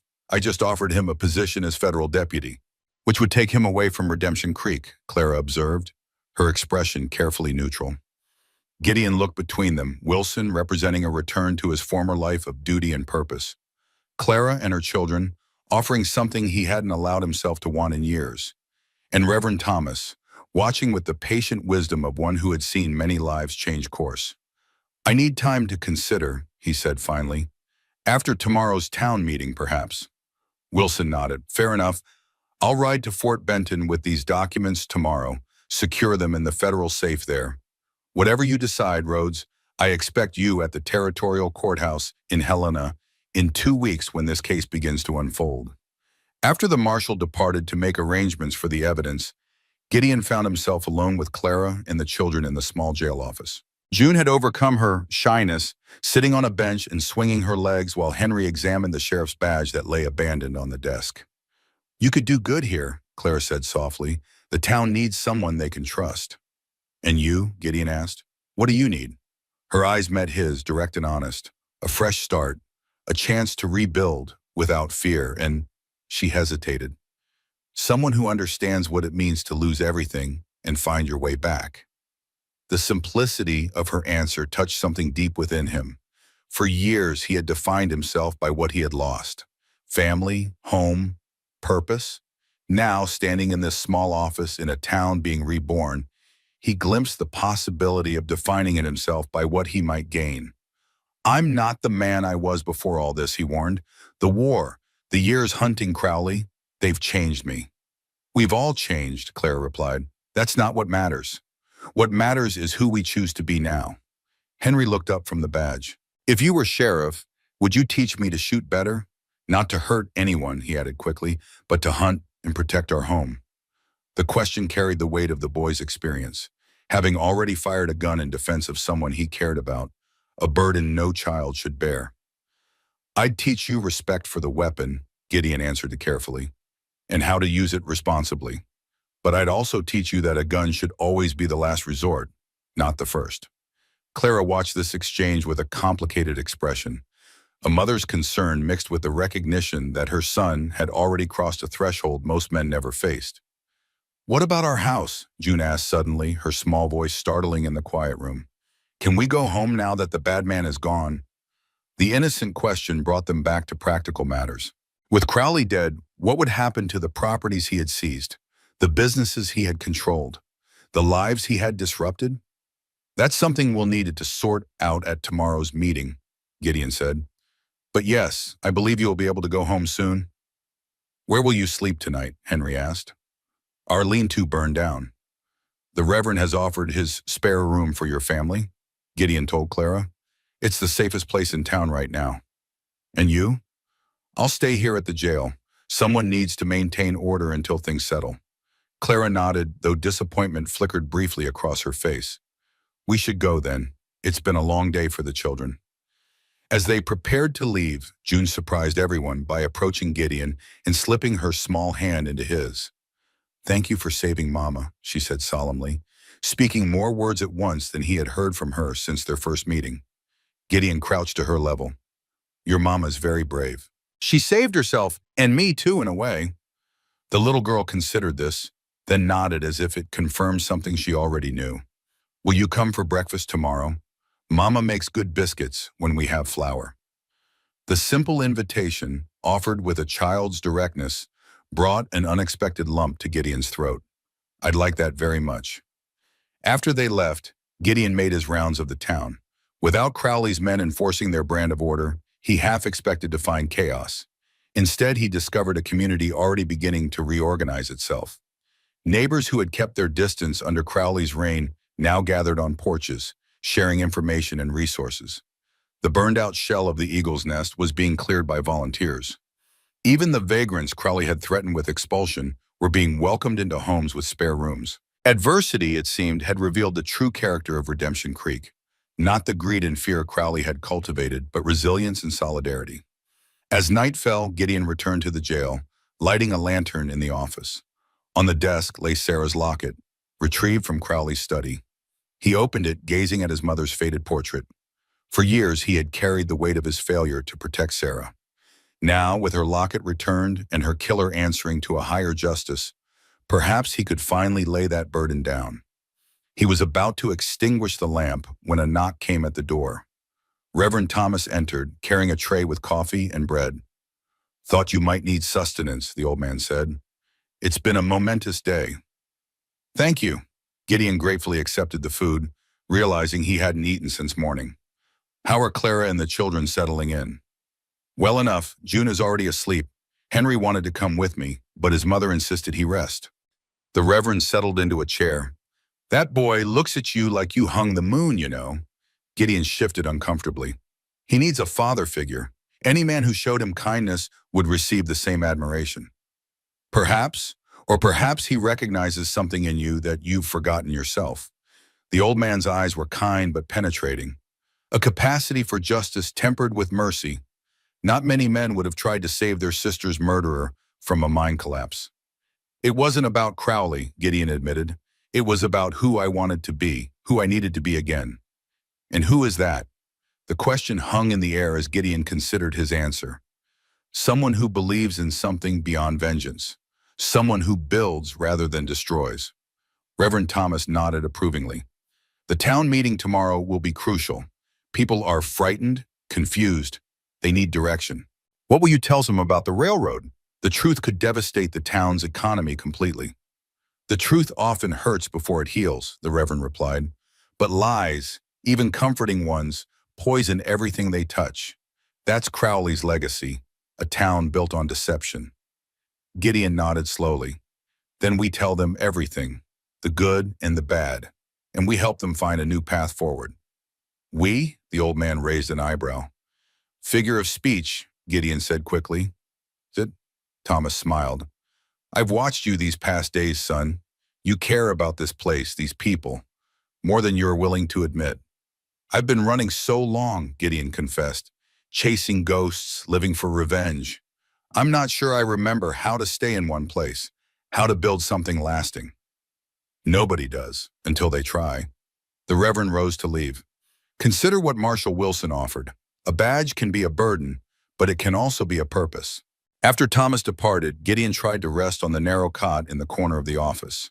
Sleep proved elusive, his mind replaying the day's events and anticipating tomorrow's challenges. The weight of decisions pressed upon him. Wilson's offer, the town's needs, Clara's tentative invitation to something more.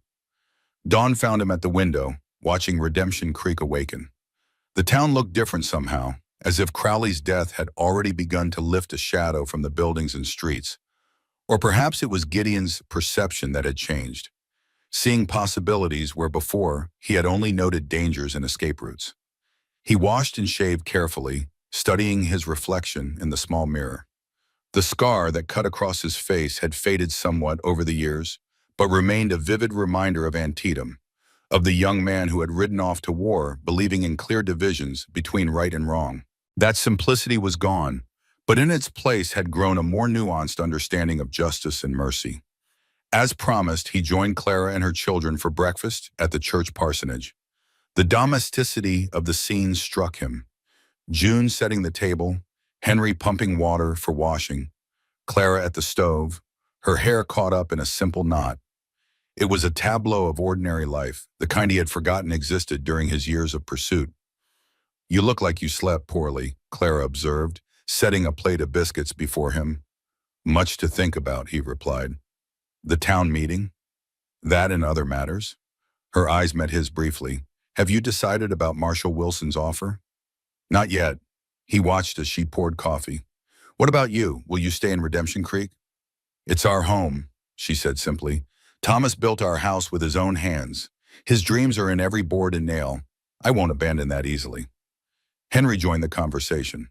"Will we get our house back today, Ma? The one by the creek?" "We'll see, sweetheart. There are legal matters to sort through first."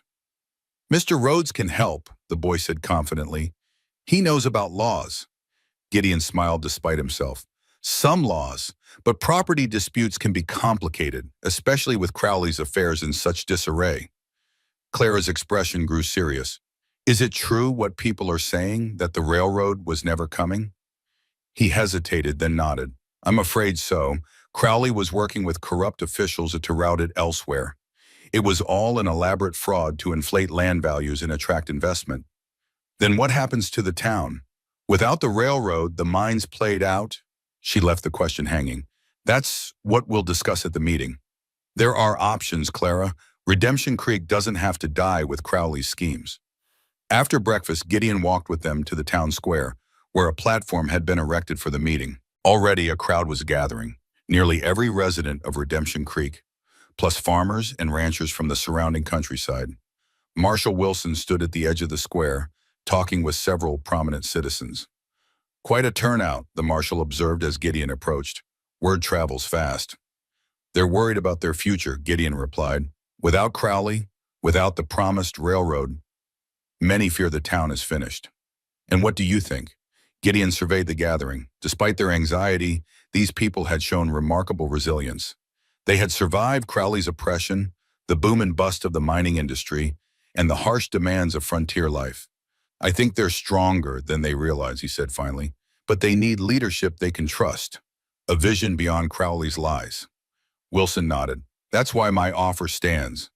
The territory needs honest lawmen now more than ever, especially with the corruption we've uncovered. Before Gideon could respond, Reverend Thomas called for the meeting to begin. The crowd quieted as the old man offered a brief prayer, then introduced Marshal Wilson. The marshal was direct, explaining Crowley's death, the evidence of his crimes, and the broader conspiracies involving territorial officials.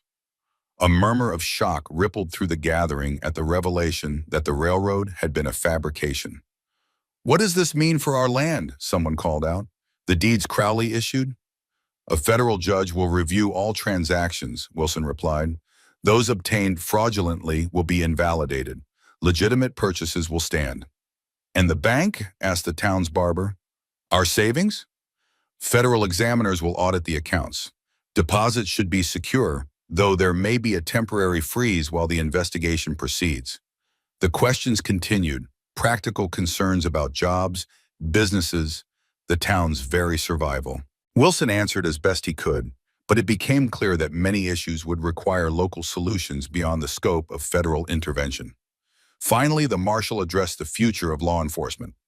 With Sheriff Crowley deceased, Redemption Creek requires new leadership. Until a permanent appointment can be made, I've asked Gideon Rhodes to serve as interim sheriff. All eyes turned to Gideon, who had not been forewarned of this announcement. He stepped forward reluctantly. Mr. Rhodes was a decorated Union cavalry officer and former U.S. Deputy Marshal, Wilson continued. More importantly, he's demonstrated a commitment to justice that this town sorely needs. A mix of reactions swept through the crowd, approval from some, uncertainty from others. Reverend Thomas moved to stand beside Gideon in a show of support. I haven't accepted the position, Gideon clarified. There are considerations. What considerations? Demanded a gruff voice from the crowd. A weathered rancher stepped forward. You either stand with us or you don't. Simple as that. It's not that simple, Gideon replied. I came to Redemption Creek with a single purpose, to bring Jude Crowley to justice for crimes committed years ago. That task is complete. I never intended to stay. So you'll abandon us now that Crowley's gone? The rancher pressed. Leave us to sort through his mess alone? Clara moved through the crowd to stand near Gideon. Mr. Rhodes has done more for this town in a week than most have done in years, she said, her voice carrying clearly. He's earned the right to choose his own path. And what about your path, Mrs. Bell? Called a woman near the front. Will you stay now that your husband's killer has faced justice? This is our home, Clara answered firmly. We'll rebuild with or without a railroad. Her words seemed to strike a chord. Others began to speak up. The blacksmith offering to extend credit to those in need, the miller proposing a cooperative arrangement for grain storage, a rancher suggesting new markets for local cattle. The seed of a community revitalization began to take root, growing from the very gathering that had begun in fear and uncertainty. Gideon watched in amazement as Redemption Creek citizens, freed from Crowley's shadow, began to imagine a future of their own making. Their resilience reminded him of something his father had often said. True strength isn't in never falling, but in rising every time you fall. As the meeting continued, plans emerging from collective wisdom, Gideon felt something shift within him. The restlessness that had driven him for years was quieting, replaced by a growing connection to this place and these people. Perhaps here, among those who had also lost and struggled and endured, he might find not just purpose, but belonging. The meeting was concluding when a rider galloped into the square, his horse lathered with exertion. He dismounted quickly, searching the crowd until he spotted Marshal Wilson. "Marshal," he called, "urgent news from Fort Benton." Wilson stepped forward, accepting a sealed dispatch. As he read, his expression darkened. "What is it?" Gideon asked. Wilson's voice was grim. "Governor Potts has been informed of Crowley's death and the evidence we've secured. He's dispatched the territorial militia, ostensibly to maintain order in Redemption Creek." "When?" "They left Helena yesterday. They'll be here by tomorrow afternoon." A chill ran through Gideon. "They're coming to seize the evidence, silence witnesses." Wilson nodded. "Under the guise of peacekeeping. Once they control the town, they'll make sure Crowley's secrets die with him." The townspeople, sensing trouble, gathered closer to hear the news. When Wilson explained the situation, fear returned to faces that had just begun to show hope. "What can we do?" Reverend Thomas asked. "We can't fight the territorial militia." "No," Gideon agreed, "but we can make sure the evidence reaches federal authorities before they arrive." He turned to Wilson. "You need to leave for Fort Benton immediately with all the documentation." "They'll have men watching the roads," Wilson pointed out, "and I can't abandon these people to face the militia alone." Gideon's decision crystallized in that moment, not from careful deliberation, but from the clarity that sometimes comes in crisis. "You won't be abandoning them, Bob," he said. "I'll stay." The words hung in the air, a commitment made before he fully recognized its implications. Yet as soon as he spoke them, Gideon knew they were right. The path that had led him to Redemption Creek hadn't ended with Crowley's death. It had only reached a turning point. "You understand what that means?" Wilson asked quietly. "Standing against the governor's men could be construed as insurrection." "I understand," Gideon replied, "but someone needs to be here when they arrive, someone who knows the truth and can't be intimidated into silence." Clara stepped forward, her face resolute. "He won't stand alone." Others joined her, the blacksmith, the rancher, Reverend Thomas, and gradually most of the gathered townspeople. In their expressions, Gideon saw not blind courage, but the determined dignity of those who had decided, collectively, that some principles were worth defending. "Then it's settled," Wilson said. "I'll leave within the hour. Rhodes, you're officially deputized as a federal agent." He removed his badge, pressing it into Gideon's hand. "This gives you authority beyond the territorial government. Use it wisely." As the crowd dispersed to prepare for the coming confrontation, Gideon found himself standing with Clara and her children in the emptying square. "You're staying," she said, not quite a question. "It appears so." He looked down at the badge in his palm, then pinned it to his vest. "I hope I haven't made a terrible mistake." "The only terrible mistake would have been riding away," she replied. "These people need you. We need you." The simple honesty of her words touched him deeply. For so long, Gideon had defined himself by his quest for vengeance. Now he was choosing to define himself by what and whom he would protect. "Then we'd better prepare," he said. "Tomorrow will test us all." As they walked toward the church to make arrangements, June slipped her small hand into his again. The gesture, so trusting and natural, sealed his commitment more surely than any badge or oath could have done. Whatever came with the dawn, Gideon Rhodes had found something worth fighting for. Dawn broke over Redemption Creek with ominous beauty, crimson and gold streaking the eastern sky like warning fires. Gideon stood on the church steps, watching the town awaken to what might be its most defining day. Behind him, the building had been transformed into a combination headquarters and refuge, with Reverend Thomas coordinating food preparation and Clara organizing the children and elderly in the basement sanctuary. The night had passed in fevered preparation. Marshal Wilson had departed for Fort Benton with the evidence against Crowley and his government conspirators, taking a circuitous route to avoid interception. Meanwhile, Gideon had assembled a makeshift defense force, ranchers, miners, and townspeople willing to stand against the coming militia. "Coffee?" Clara appeared beside him, offering a steaming cup. In the morning light, her face showed the strain of sleepless hours, yet her eyes remained clear and determined. "Thank you." He accepted gratefully, the warmth seeping into his cold, stiffened fingers. How are Henry and June? Asleep, finally. Henry wanted to stand watch with the men. A shadow crossed her face. He's seen too much for his age. Children are resilient, Gideon said, though he shared her concern. More than we give them credit for. Perhaps, but resilience comes at a cost. She leaned against the railing, surveying the town below. What are our chances, truly? Gideon considered the question carefully. Against a full militia contingent, military odds would say poor. But this isn't entirely a military situation. The governor can't simply order the slaughter of American citizens without consequence. There are political considerations. Politics seems a thin shield against bullets. Sometimes the appearance of strength is more effective than strength itself, he replied. We don't need to defeat them, just demonstrate that suppressing this town would create more problems than it solves. The blacksmith, Jenkins, approached from the street, rifle slung over his shoulder. Riders coming from the South Ridge, he reported. Mounted militia, looks like a single wagon, 2 men on horseback. Gideon handed his coffee back to Clara. I'll check it out. Continue preparations here. He walked briskly down the main street, joining several townsmen who had gathered at the southern edge of Redemption Creek. The approaching wagon was still distant, but through his field glasses, Gideon could make out a familiar figure riding alongside. It's Judge Hammond, he announced, Reverend Thomas's friend from Fort Benton. Relief swept through the gathered men.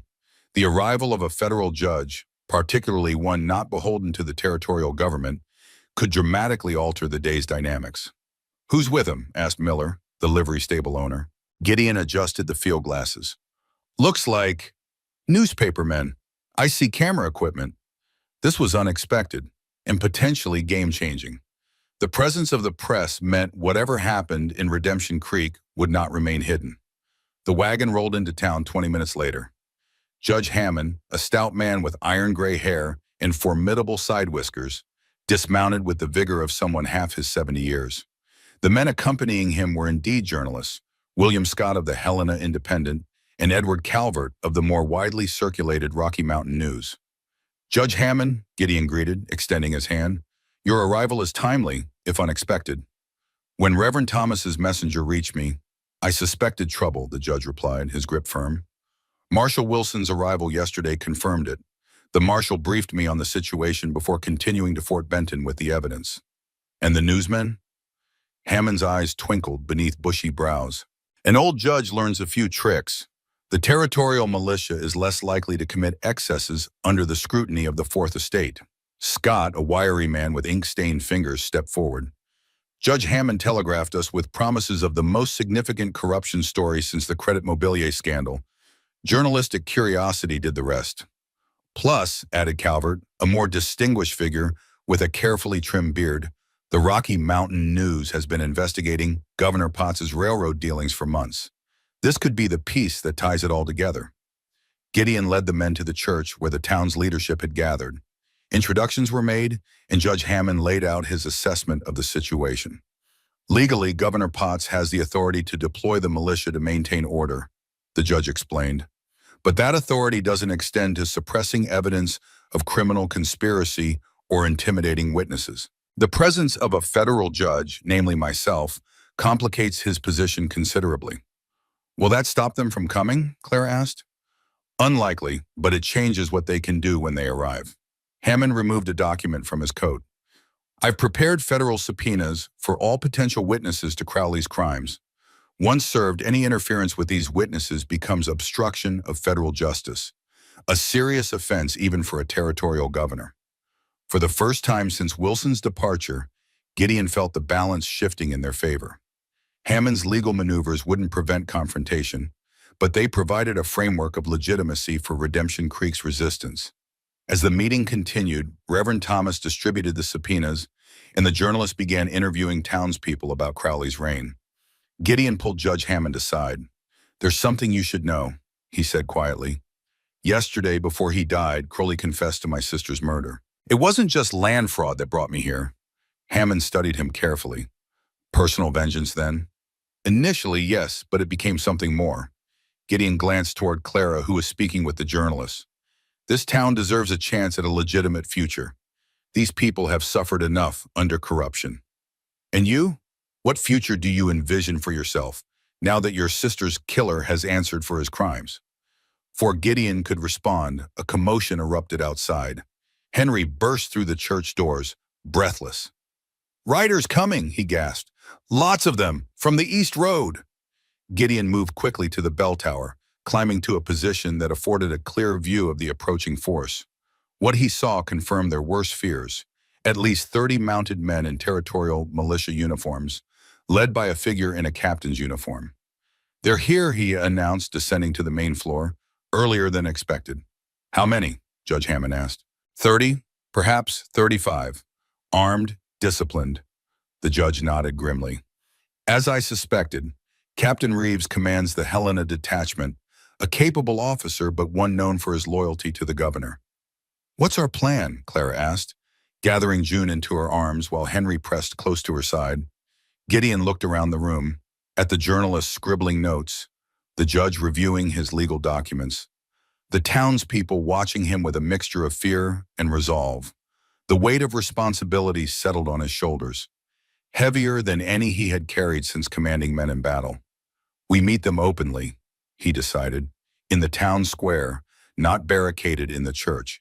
Judge Hammond, the journalist, and I will speak with Captain Reeves first. The rest of you remain visible, but non-threatening." "And if they attack?" Jenkins asked, voicing the fear all shared.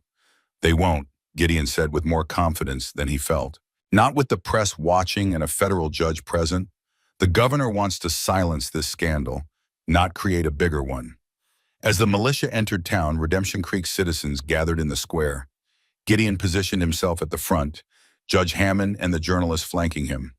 Clara stood nearby with the children, her expression composed despite the danger.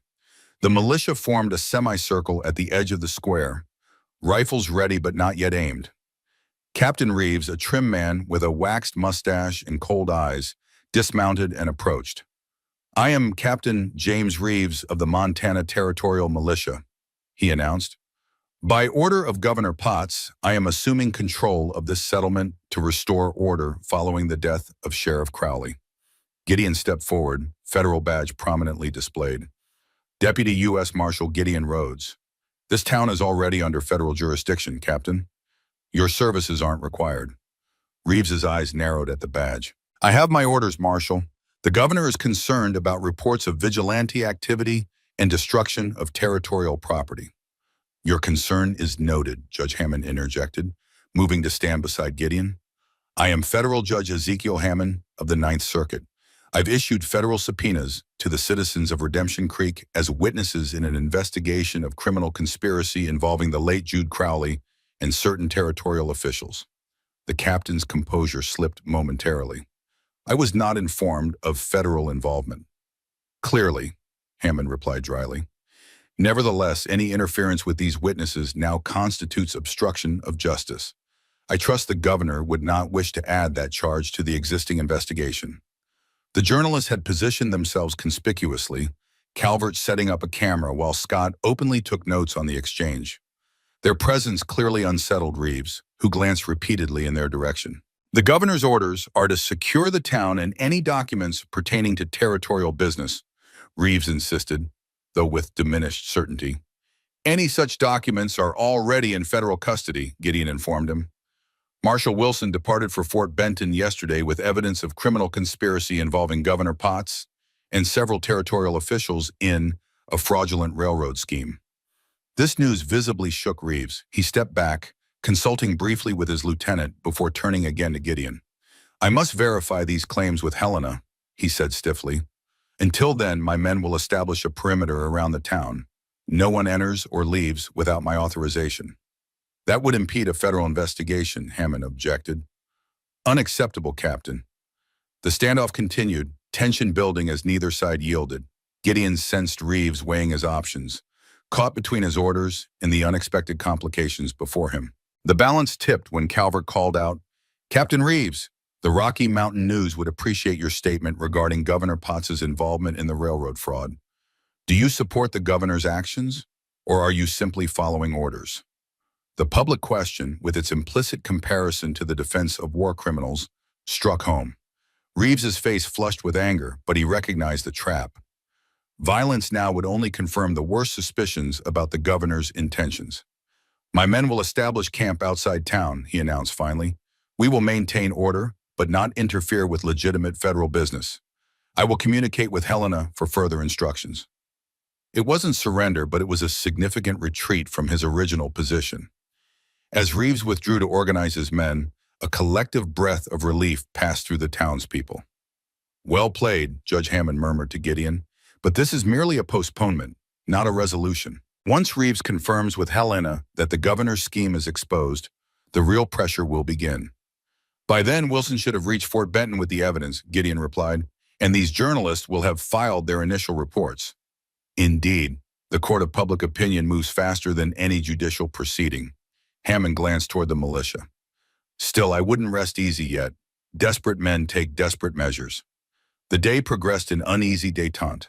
The militia established camp on the eastern outskirts of town, maintaining visibility, but not directly interfering. Meanwhile, Judge Hammond formally served his subpoenas. The journalists conducted interviews, and Gideon organized rotating watches throughout Redemption Creek. By evening, an atmosphere of cautious hope had replaced the morning's dread. In the church, now serving as community kitchen and gathering place, townspeople shared a meal while discussing plans for the town's future. Not just surviving the current crisis, but rebuilding once it passed. Gideon sat with Clara and her children, watching the community's resilience with quiet admiration. June had overcome enough of her shyness to play with other children, while Henry had appointed himself messenger between the watch groups, taking his responsibility with solemn pride. "You did well today," Clara said softly, standing against the militia without provoking bloodshed. "It's not over," Gideon cautioned. "Reeves is waiting for instructions. When they come, we may face a more determined adversary." "But not tonight," she touched his hand briefly. "Tonight we can breathe." The simple contact sent warmth through him, a reminder of connections forming beyond the immediate crisis. Before he could respond, Judge Hammond approached their table. "A word, Deputy Rhodes?" Gideon excused himself, following the judge to a quieter corner of the room. "I've been reviewing testimonies all day," Hammond began. "The picture emerging of Crowley's operations is even more extensive than I initially believed. This wasn't just local corruption, it was a systematic enterprise spanning multiple territories." "How high does it reach?" "Beyond Governor Potts, certainly. There are indications of involvement from railroad executives, land speculators, even a senator." The judge shook his head. "Powerful interests who won't simply surrender because we've uncovered one piece of their puzzle." "What are you suggesting?" Hammond leaned closer. "I'm suggesting that what we face is not merely a legal battle, but a political one. The evidence Marshal Wilson carries may never see a courtroom if these interests exert sufficient pressure." The implication chilled Gideon. They would suppress federal evidence? It wouldn't be the first time powerful men have escaped justice through political influence. Hammond's expression was grave. "Which is why the journalists are our most potent weapon. Once the story breaks in the press, containment becomes far more difficult." Calvert mentioned telegraphing his initial report tonight. "Yes, assuming the telegraph line remains operational." Hammond glanced meaningfully toward the militia camp. "I wouldn't put it past them to ensure communication difficulties." Gideon straightened. "I'll send men to guard the telegraph office." "A wise precaution. And Gideon," the judge clasped his shoulder, "whatever happens tomorrow, you've done right by these people. Remember that." The warning in Hammond's tone was unmistakable. The judge anticipated escalation, perhaps violence, despite their legal maneuvering. Gideon organized a guard rotation for the telegraph office, then made rounds of the town's perimeter. The militia remained in camp, fires burning against the night chill, sentries visible at regular intervals. No immediate threat, but the potential for trouble hung in the air like the scent before a storm. Returning to the church, he found most townspeople had retired to whatever accommodations could be arranged, some to homes, others to makeshift bedding in the church basement. Clara sat alone on the steps, wrapped in a shawl against the evening cool. "Henry and June asleep?" Gideon asked, settling beside her. She nodded. "Finally, June had nightmares last night, kept calling for her father." A pause. She started calling for you too. The revelation touched something deep within him. Clara, you don't need to say anything, she interrupted gently. Children attach easily to those who protect them. It's natural. And their mother? The question slipped out before he could reconsider it. In the dim light, he saw her smile, small but genuine. Their mother is more cautious. She's learned that good men don't always stay. Because of Thomas? Because of life. She drew the shawl tighter. Even before Thomas died, I learned that counting on others is a luxury not always afforded to women in places like this. Yet you stayed, built a life here. I believed in what we were creating. A home, yes, but also a community, something larger than ourselves. She looked out over the sleeping town.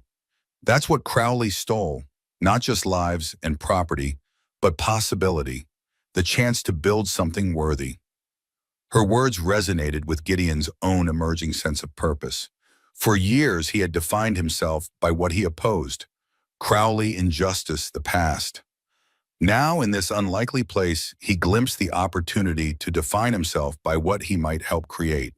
If we survive tomorrow, he said carefully, what then, for you and the children? We rebuild, she answered simply. Reclaim our home, plant a garden. Henry returns to school. June learns to trust again. She turned to face him directly. And you? Will you continue with Marshall Wilson once this is resolved? The question had haunted him since Wilson's departure. The Marshal's offer represented a return to familiar purpose, the clarity of a badge, the structure of duty. Yet something had shifted within him during these days in Redemption Creek. I don't know, he admitted. For so long, finding Crowley was my only goal. Now that it's accomplished, I'm not sure who I am without that purpose. Perhaps that's the opportunity, Clara suggested, to discover who you might become when not defined by the past. Before he could respond, a gunshot echoed from the direction of the telegraph office. Both leapt to their feet as more shots followed, then shouts of alarm. Stay with the children, Gideon ordered, drawing his revolver.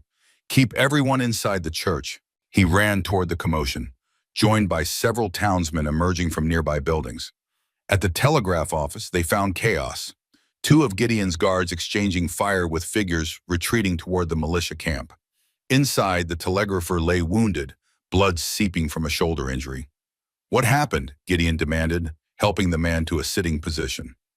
3 men, the telegrapher gasped. Militia uniforms, cut the lines, then tried to destroy the equipment. Dawson and Peters interrupted them. Gideon cursed under his breath. Despite the show of legal authority, the governor's men had resorted to sabotage, preventing Calvert's story from reaching his newspaper. Get him to Dr. Milburn, he instructed 2 townsmen. The rest of you, secure this building. If anyone approaches, challenge them, but hold your fire unless directly threatened. He strode purposefully toward the militia camp, rage building with each step. This covert action confirmed his worst suspicions. The governor was willing to violate federal jurisdiction to protect himself. At the camp perimeter, sentries raised their rifles. Halt! No civilians allowed! I'm not a civilian, Gideon called, badge visible in the firelight. I need to speak with Captain Reeves immediately regarding the attack on our telegraph office. The sentries exchanged uncertain glances before one departed to fetch his commander. Minutes later, Reeves emerged from his tent, hastily dressed but fully composed. Marshal Rhodes, he greeted coldly. What brings you to our camp at this hour? 3 men in militia uniforms just attacked our telegraph office, wounded the operator, and destroyed the equipment, Gideon stated, watching closely for reaction. Care to explain? If Reeves was surprised, he concealed it well. A serious accusation. My men are under strict orders to maintain their positions unless attacked. And then you have 3 men violating orders. I want them identified and held accountable. Reeves's expression hardened. I'll investigate your claims, Marshal. If any of my men acted without authorization, they will face military discipline. This goes beyond military discipline, Captain. Interfering with federal witnesses and destroying means of communication are criminal offenses. As I said, I will investigate. Reeves's tone made clear the conversation was over. Now, unless you have a warrant for this camp, I suggest you return to town. Gideon stood his ground. This provocation changes the situation, Captain. Judge Hammond will be documenting this incident as evidence of obstruction. I advise you to control your men or withdraw them entirely before this escalates further. My orders come from the territorial governor, not a circuit judge with questionable jurisdiction, Reeves replied. Now for the final time, remove yourself from this camp. Their eyes locked in silent confrontation. Behind Reeves, several militiamen had gathered, hands near their weapons. A wrong word, a careless gesture, could spark violence neither side truly wanted. We'll speak again tomorrow, Gideon said finally, stepping back, with Judge Hammond present. Returning to town, he found the streets alive with concerned citizens. News of the telegraph attack had spread rapidly, stoking fears of a larger militia action. Judge Hammond was organizing written testimonies of the incident, while Calvert and Scott debated alternative means of getting their story to their newspapers. The nearest functioning telegraph is in Silver Creek, 20 miles west, Calvert was saying. If I left now, I could reach it by morning. Too risky, Gideon interjected. The militia would intercept you on the open road. We can't allow them to suppress this story, Scott argued. Every hour of delay works in the governor's favor. An idea formed in Gideon's mind. There's another way. The old prospector's trail through Black Canyon bypasses the main roads. It's rough terrain, but a good rider could make Silver Creek by dawn. I'll go, volunteered Jenkins' son, a wiry young man of 19. I know those trails from hunting trips. It's dangerous, Gideon warned. If caught, I understand the risk, the young man replied firmly. But I also understand what's at stake for our town. Calvert handed over a sealed packet. My full report. Deliver it to the telegraph operator in Silver Creek, Marcus Fleming. He'll know what to do. As preparations for the covert messenger continued, Gideon pulled Judge Hammond aside. This attack changes the dynamic. Reeves denied responsibility, but I don't believe him. Nor do I, Hammond agreed. The governor is growing desperate. If those reports reach Denver and Helena newspapers, his political career is finished. Which makes tomorrow critical. Once young Jenkins reaches Silver Creek, the story breaks whether the governor wants it to or not. Assuming he reaches Silver Creek, Hammond cautioned, we should prepare for the possibility that he doesn't, and for the governor's response when he realizes his efforts at suppression have failed. The judge's warning weighed heavily as Gideon returned to the church. Clara met him at the door, concern etched on her face. I heard about the telegraph office, Jim, she said. Is this the beginning? Perhaps, he admitted, or it might be a desperate attempt to delay the inevitable. Either way, tomorrow will be decisive. They sat together in the quiet sanctuary, lamplight casting long shadows across empty pews. Clara recounted how Henry had insisted on joining the watch before finally succumbing to exhaustion, while June had prayed for Mr. Gideon before sleep claimed her. They see you as their protector now, Clara said softly. Henry especially. He's never known his father, and Thomas, though kind, was often absent in the mines. I'm not sure I'm worthy of such faith, Gideon replied. I've spent years pursuing vengeance, Clara. Not protection, not justice, just the satisfaction of making Crowley pay for Sarah's death. Yet when the moment came, you tried to save him from the mine collapse, she pointed out. That wasn't vengeance speaking. No, he acknowledged, that was something else, something I thought I'd lost during the war. Mercy, she supplied, the recognition that even your enemy is human. The simplicity of her insight struck him. Throughout his pursuit of Crowley, Gideon had reduced the man to a symbol of all he had lost, his family, his home, his faith in human decency. Only at the end, as Crowley lay dying, had he recognized the complicated truth that the man who had destroyed so much was himself broken, his cruelty born of his own wounds. What if I stayed? The question emerged unbidden, surprising even himself. After this is resolved, what if I remained in Redemption Creek? Clara's eyes widened slightly. As Marshal, as whatever the town needs, whatever you and the children need. He reached for her hand, finding it warm in the cool night air. I've been running for so long, Clara. First from the war, then toward revenge. Maybe it's time to stand still, to build rather than destroy. Her fingers tightened around his. Redemption Creek could use building, she said, her voice soft but steady. So could we. The moment stretched between them, fragile yet potent with possibility. Then from outside came the sound of hoofbeats, multiple riders approaching fast. They rushed to the door in time to see several townsmen gathering in the street. A rider dismounted. One of the perimeter guards Gideon had posted. "Militia's breaking camp," the man reported breathlessly. "Loading wagons, saddling horses. Looks like they're preparing to move." "Retreating?" someone asked hopefully. "Don't think so. They're forming up in columns, not scattered like they would for withdrawal." A chill ran down Gideon's spine. "They're preparing to enter the town in force, wake Judge Hammond and get everyone to defensive positions." As the town mobilized, Gideon kissed Clara briefly. "Get the children to the storm cellar behind the church. Stay there until I come for you." "Gideon," her voice caught. "Be careful." "I will." He pressed Sarah's locket into her palm. "Keep this safe for me. I intend to reclaim it when this is over." Dawn was breaking as Gideon took position at the town's eastern approach, Judge Hammond and the journalist nearby. Behind them, Redemption Creek citizens had formed a line. Not soldiers, but men and women determined to protect their community. The militia appeared on the horizon, advancing in formation. 30 men on horseback, led by Captain Reeves, with supply wagons following. They halted at the edge of town, Reeves riding forward alone. "Marshal Rhodes," he called, "by order of Governor Potts, I am instructed to place you, Judge Hammond, and the reporters Calvert and Scott under arrest for interference with territorial authority and possession of stolen government documents." "On what grounds?" Hammond demanded, stepping forward. "We are conducting a federal investigation under proper authority." "The governor disputes your jurisdiction," Reeves replied coolly. "The documents in question are territorial property, and this matter falls under territorial law." "The evidence implicates the governor himself in criminal conspiracy," Gideon countered. "He cannot be both accused and judge." "Nevertheless, these are my orders." Reeves's hand moved to his sidearm. "You can come willingly, or we can take you by force. The choice is yours."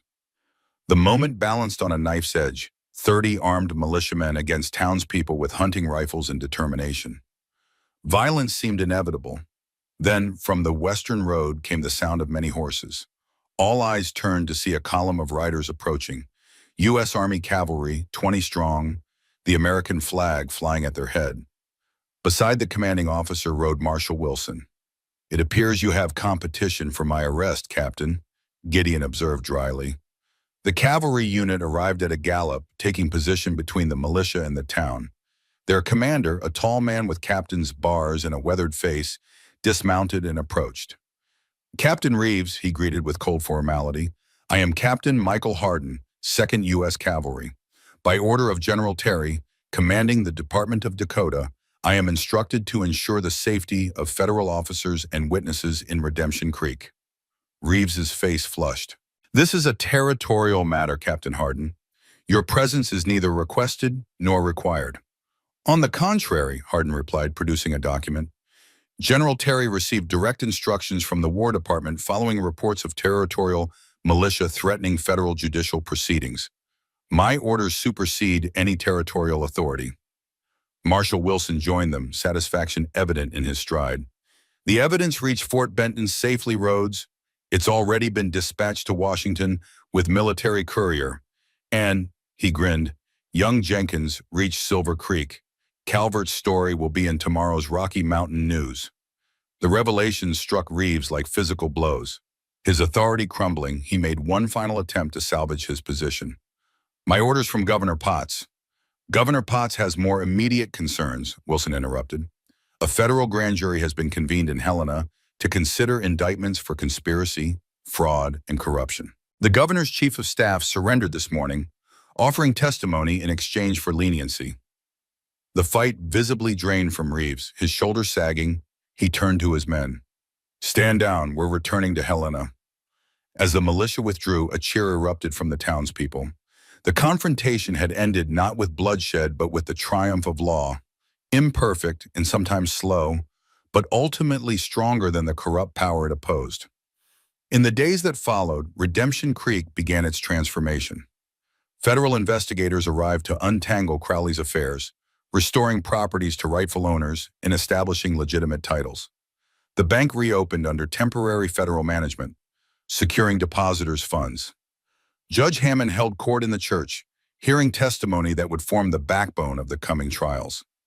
Clara and her children returned to their home by the creek, Gideon helping to repair damage from months of neglect. Henry worked alongside him, learning to use tools properly, while June planted flowers along the front path, small acts of reclamation and renewal. One evening, as sunset painted the western sky in shades of promise, Gideon found Clara on the porch, watching her children play in the yard. "Letter came from Marshal Wilson," he said, joining her. "The federal grand jury has returned indictments against Governor Potts and 6 other officials. Trials will begin next month in Helena." "Will you testify?" she asked. "Yes, Judge Hammond believes my testimony about Sarah and Crowley's confession will be crucial in establishing the pattern of criminal behavior." She nodded, understanding the responsibility this represented. And after the trials, Gideon had been considering this question since the militia's departure. Marshal Wilson had renewed his offer of a deputy position, traveling the territory to enforce federal law. Judge Hammond had suggested a role in the court system, leveraging Gideon's experience with land disputes. Both were honorable paths continuing the work of justice he had rediscovered in Redemption Creek. Yet neither felt quite right. "I've been thinking about staying here," he said finally. "The town meeting yesterday, they offered me the sheriff's position permanently." "I know," Clara smiled. "Henry could hardly contain the news when he came home. He's already planning to be your deputy when he's older. What do you think about me remaining in Redemption Creek?" She turned to face him fully. "I think you've found something here worth building, not just a town or a position, but a home." "That's what I've been missing," Gideon realized. "Not justice or purpose. Those I've found in my work before, but a place to belong, people to care for." He took her hand gently. "A family to come home to." The word hung between them, family, with all its implications and promises. "Henry and June already see you that way," Clara said softly. "And I—" She hesitated, then continued with quiet certainty. "I've learned to trust again, watching you fight for us, for this town, not out of vengeance, but out of the belief that something better is possible." Gideon drew her closer. "I spent 6 years chasing a ghost, never realizing I was the one haunted. Not by Crowley, but by who I'd allowed myself to become in pursuit of him." He touched her cheek gently. "You helped me remember the man I was before the war, before the hatred. The man who believed in building, not just destroying." Their kiss was gentle yet profound, not a beginning so much as a recognition of what had already grown between them through shared struggle and emerging hope. Later, as twilight deepened into night, they sat on the porch with Henry and June, looking out over Redemption Creek. Lights glowed in windows across town, each representing a family reclaiming their place in a community being reborn. "Mr. Gideon," June asked in her small, serious voice, "are you going to be our PA now?" The directness of the child's question brought a smile to his face. "Would you like that, June?" She nodded solemnly. "Henry says you're staying to be sheriff, and Ma smiles different when you're here." "Out of the mouths of babes," Clara murmured, color rising in her cheeks. Henry, striving for manly dignity despite his excitement, added, "If you stay, I could help you at the sheriff's office. I'm good at watching people, and I'm learning to write real neat." "I believe you would be an excellent assistant," Gideon agreed, ruffling the boy's hair. "But for now, the most important job for both of you is just being children. There'll be time enough for adult responsibilities." As the children returned to their game, Gideon's hand found Clara's in the gathering darkness. Tomorrow would bring new challenges, rebuilding the town's economy without Crowley's false promises, establishing legitimate governance, healing the wounds of betrayal and division. Yet for the first time in years, Gideon faced the future not with grim determination, but with genuine hope. The gun that had defined him for so long, the weapon of vengeance carried across 3 states in pursuit of Sarah's killer, now rested in the sheriff's office, a symbol transformed. No longer merely an instrument of death, it had become something more, a tool of protection, a sign of authority used in service of justice rather than revenge. And in that transformation lay the deeper truth Gideon had discovered in Redemption Creek. Justice was not found in the barrel of a gun, or even in the punishment of the guilty, necessary though that might be. True justice lay in restoration, of communities broken by greed, of lives disrupted by violence, of souls damaged by hatred, even one's own. As stars appeared above the Montana hills, Gideon Rhodes embraced this understanding and the future it offered. Not a perfect future, but one worth building, day by day, alongside those who had become more precious to him than vengeance ever was. The redemption he had sought for 6 long years had found him, not in Crowley's death, but in the life now beginning in this aptly named town.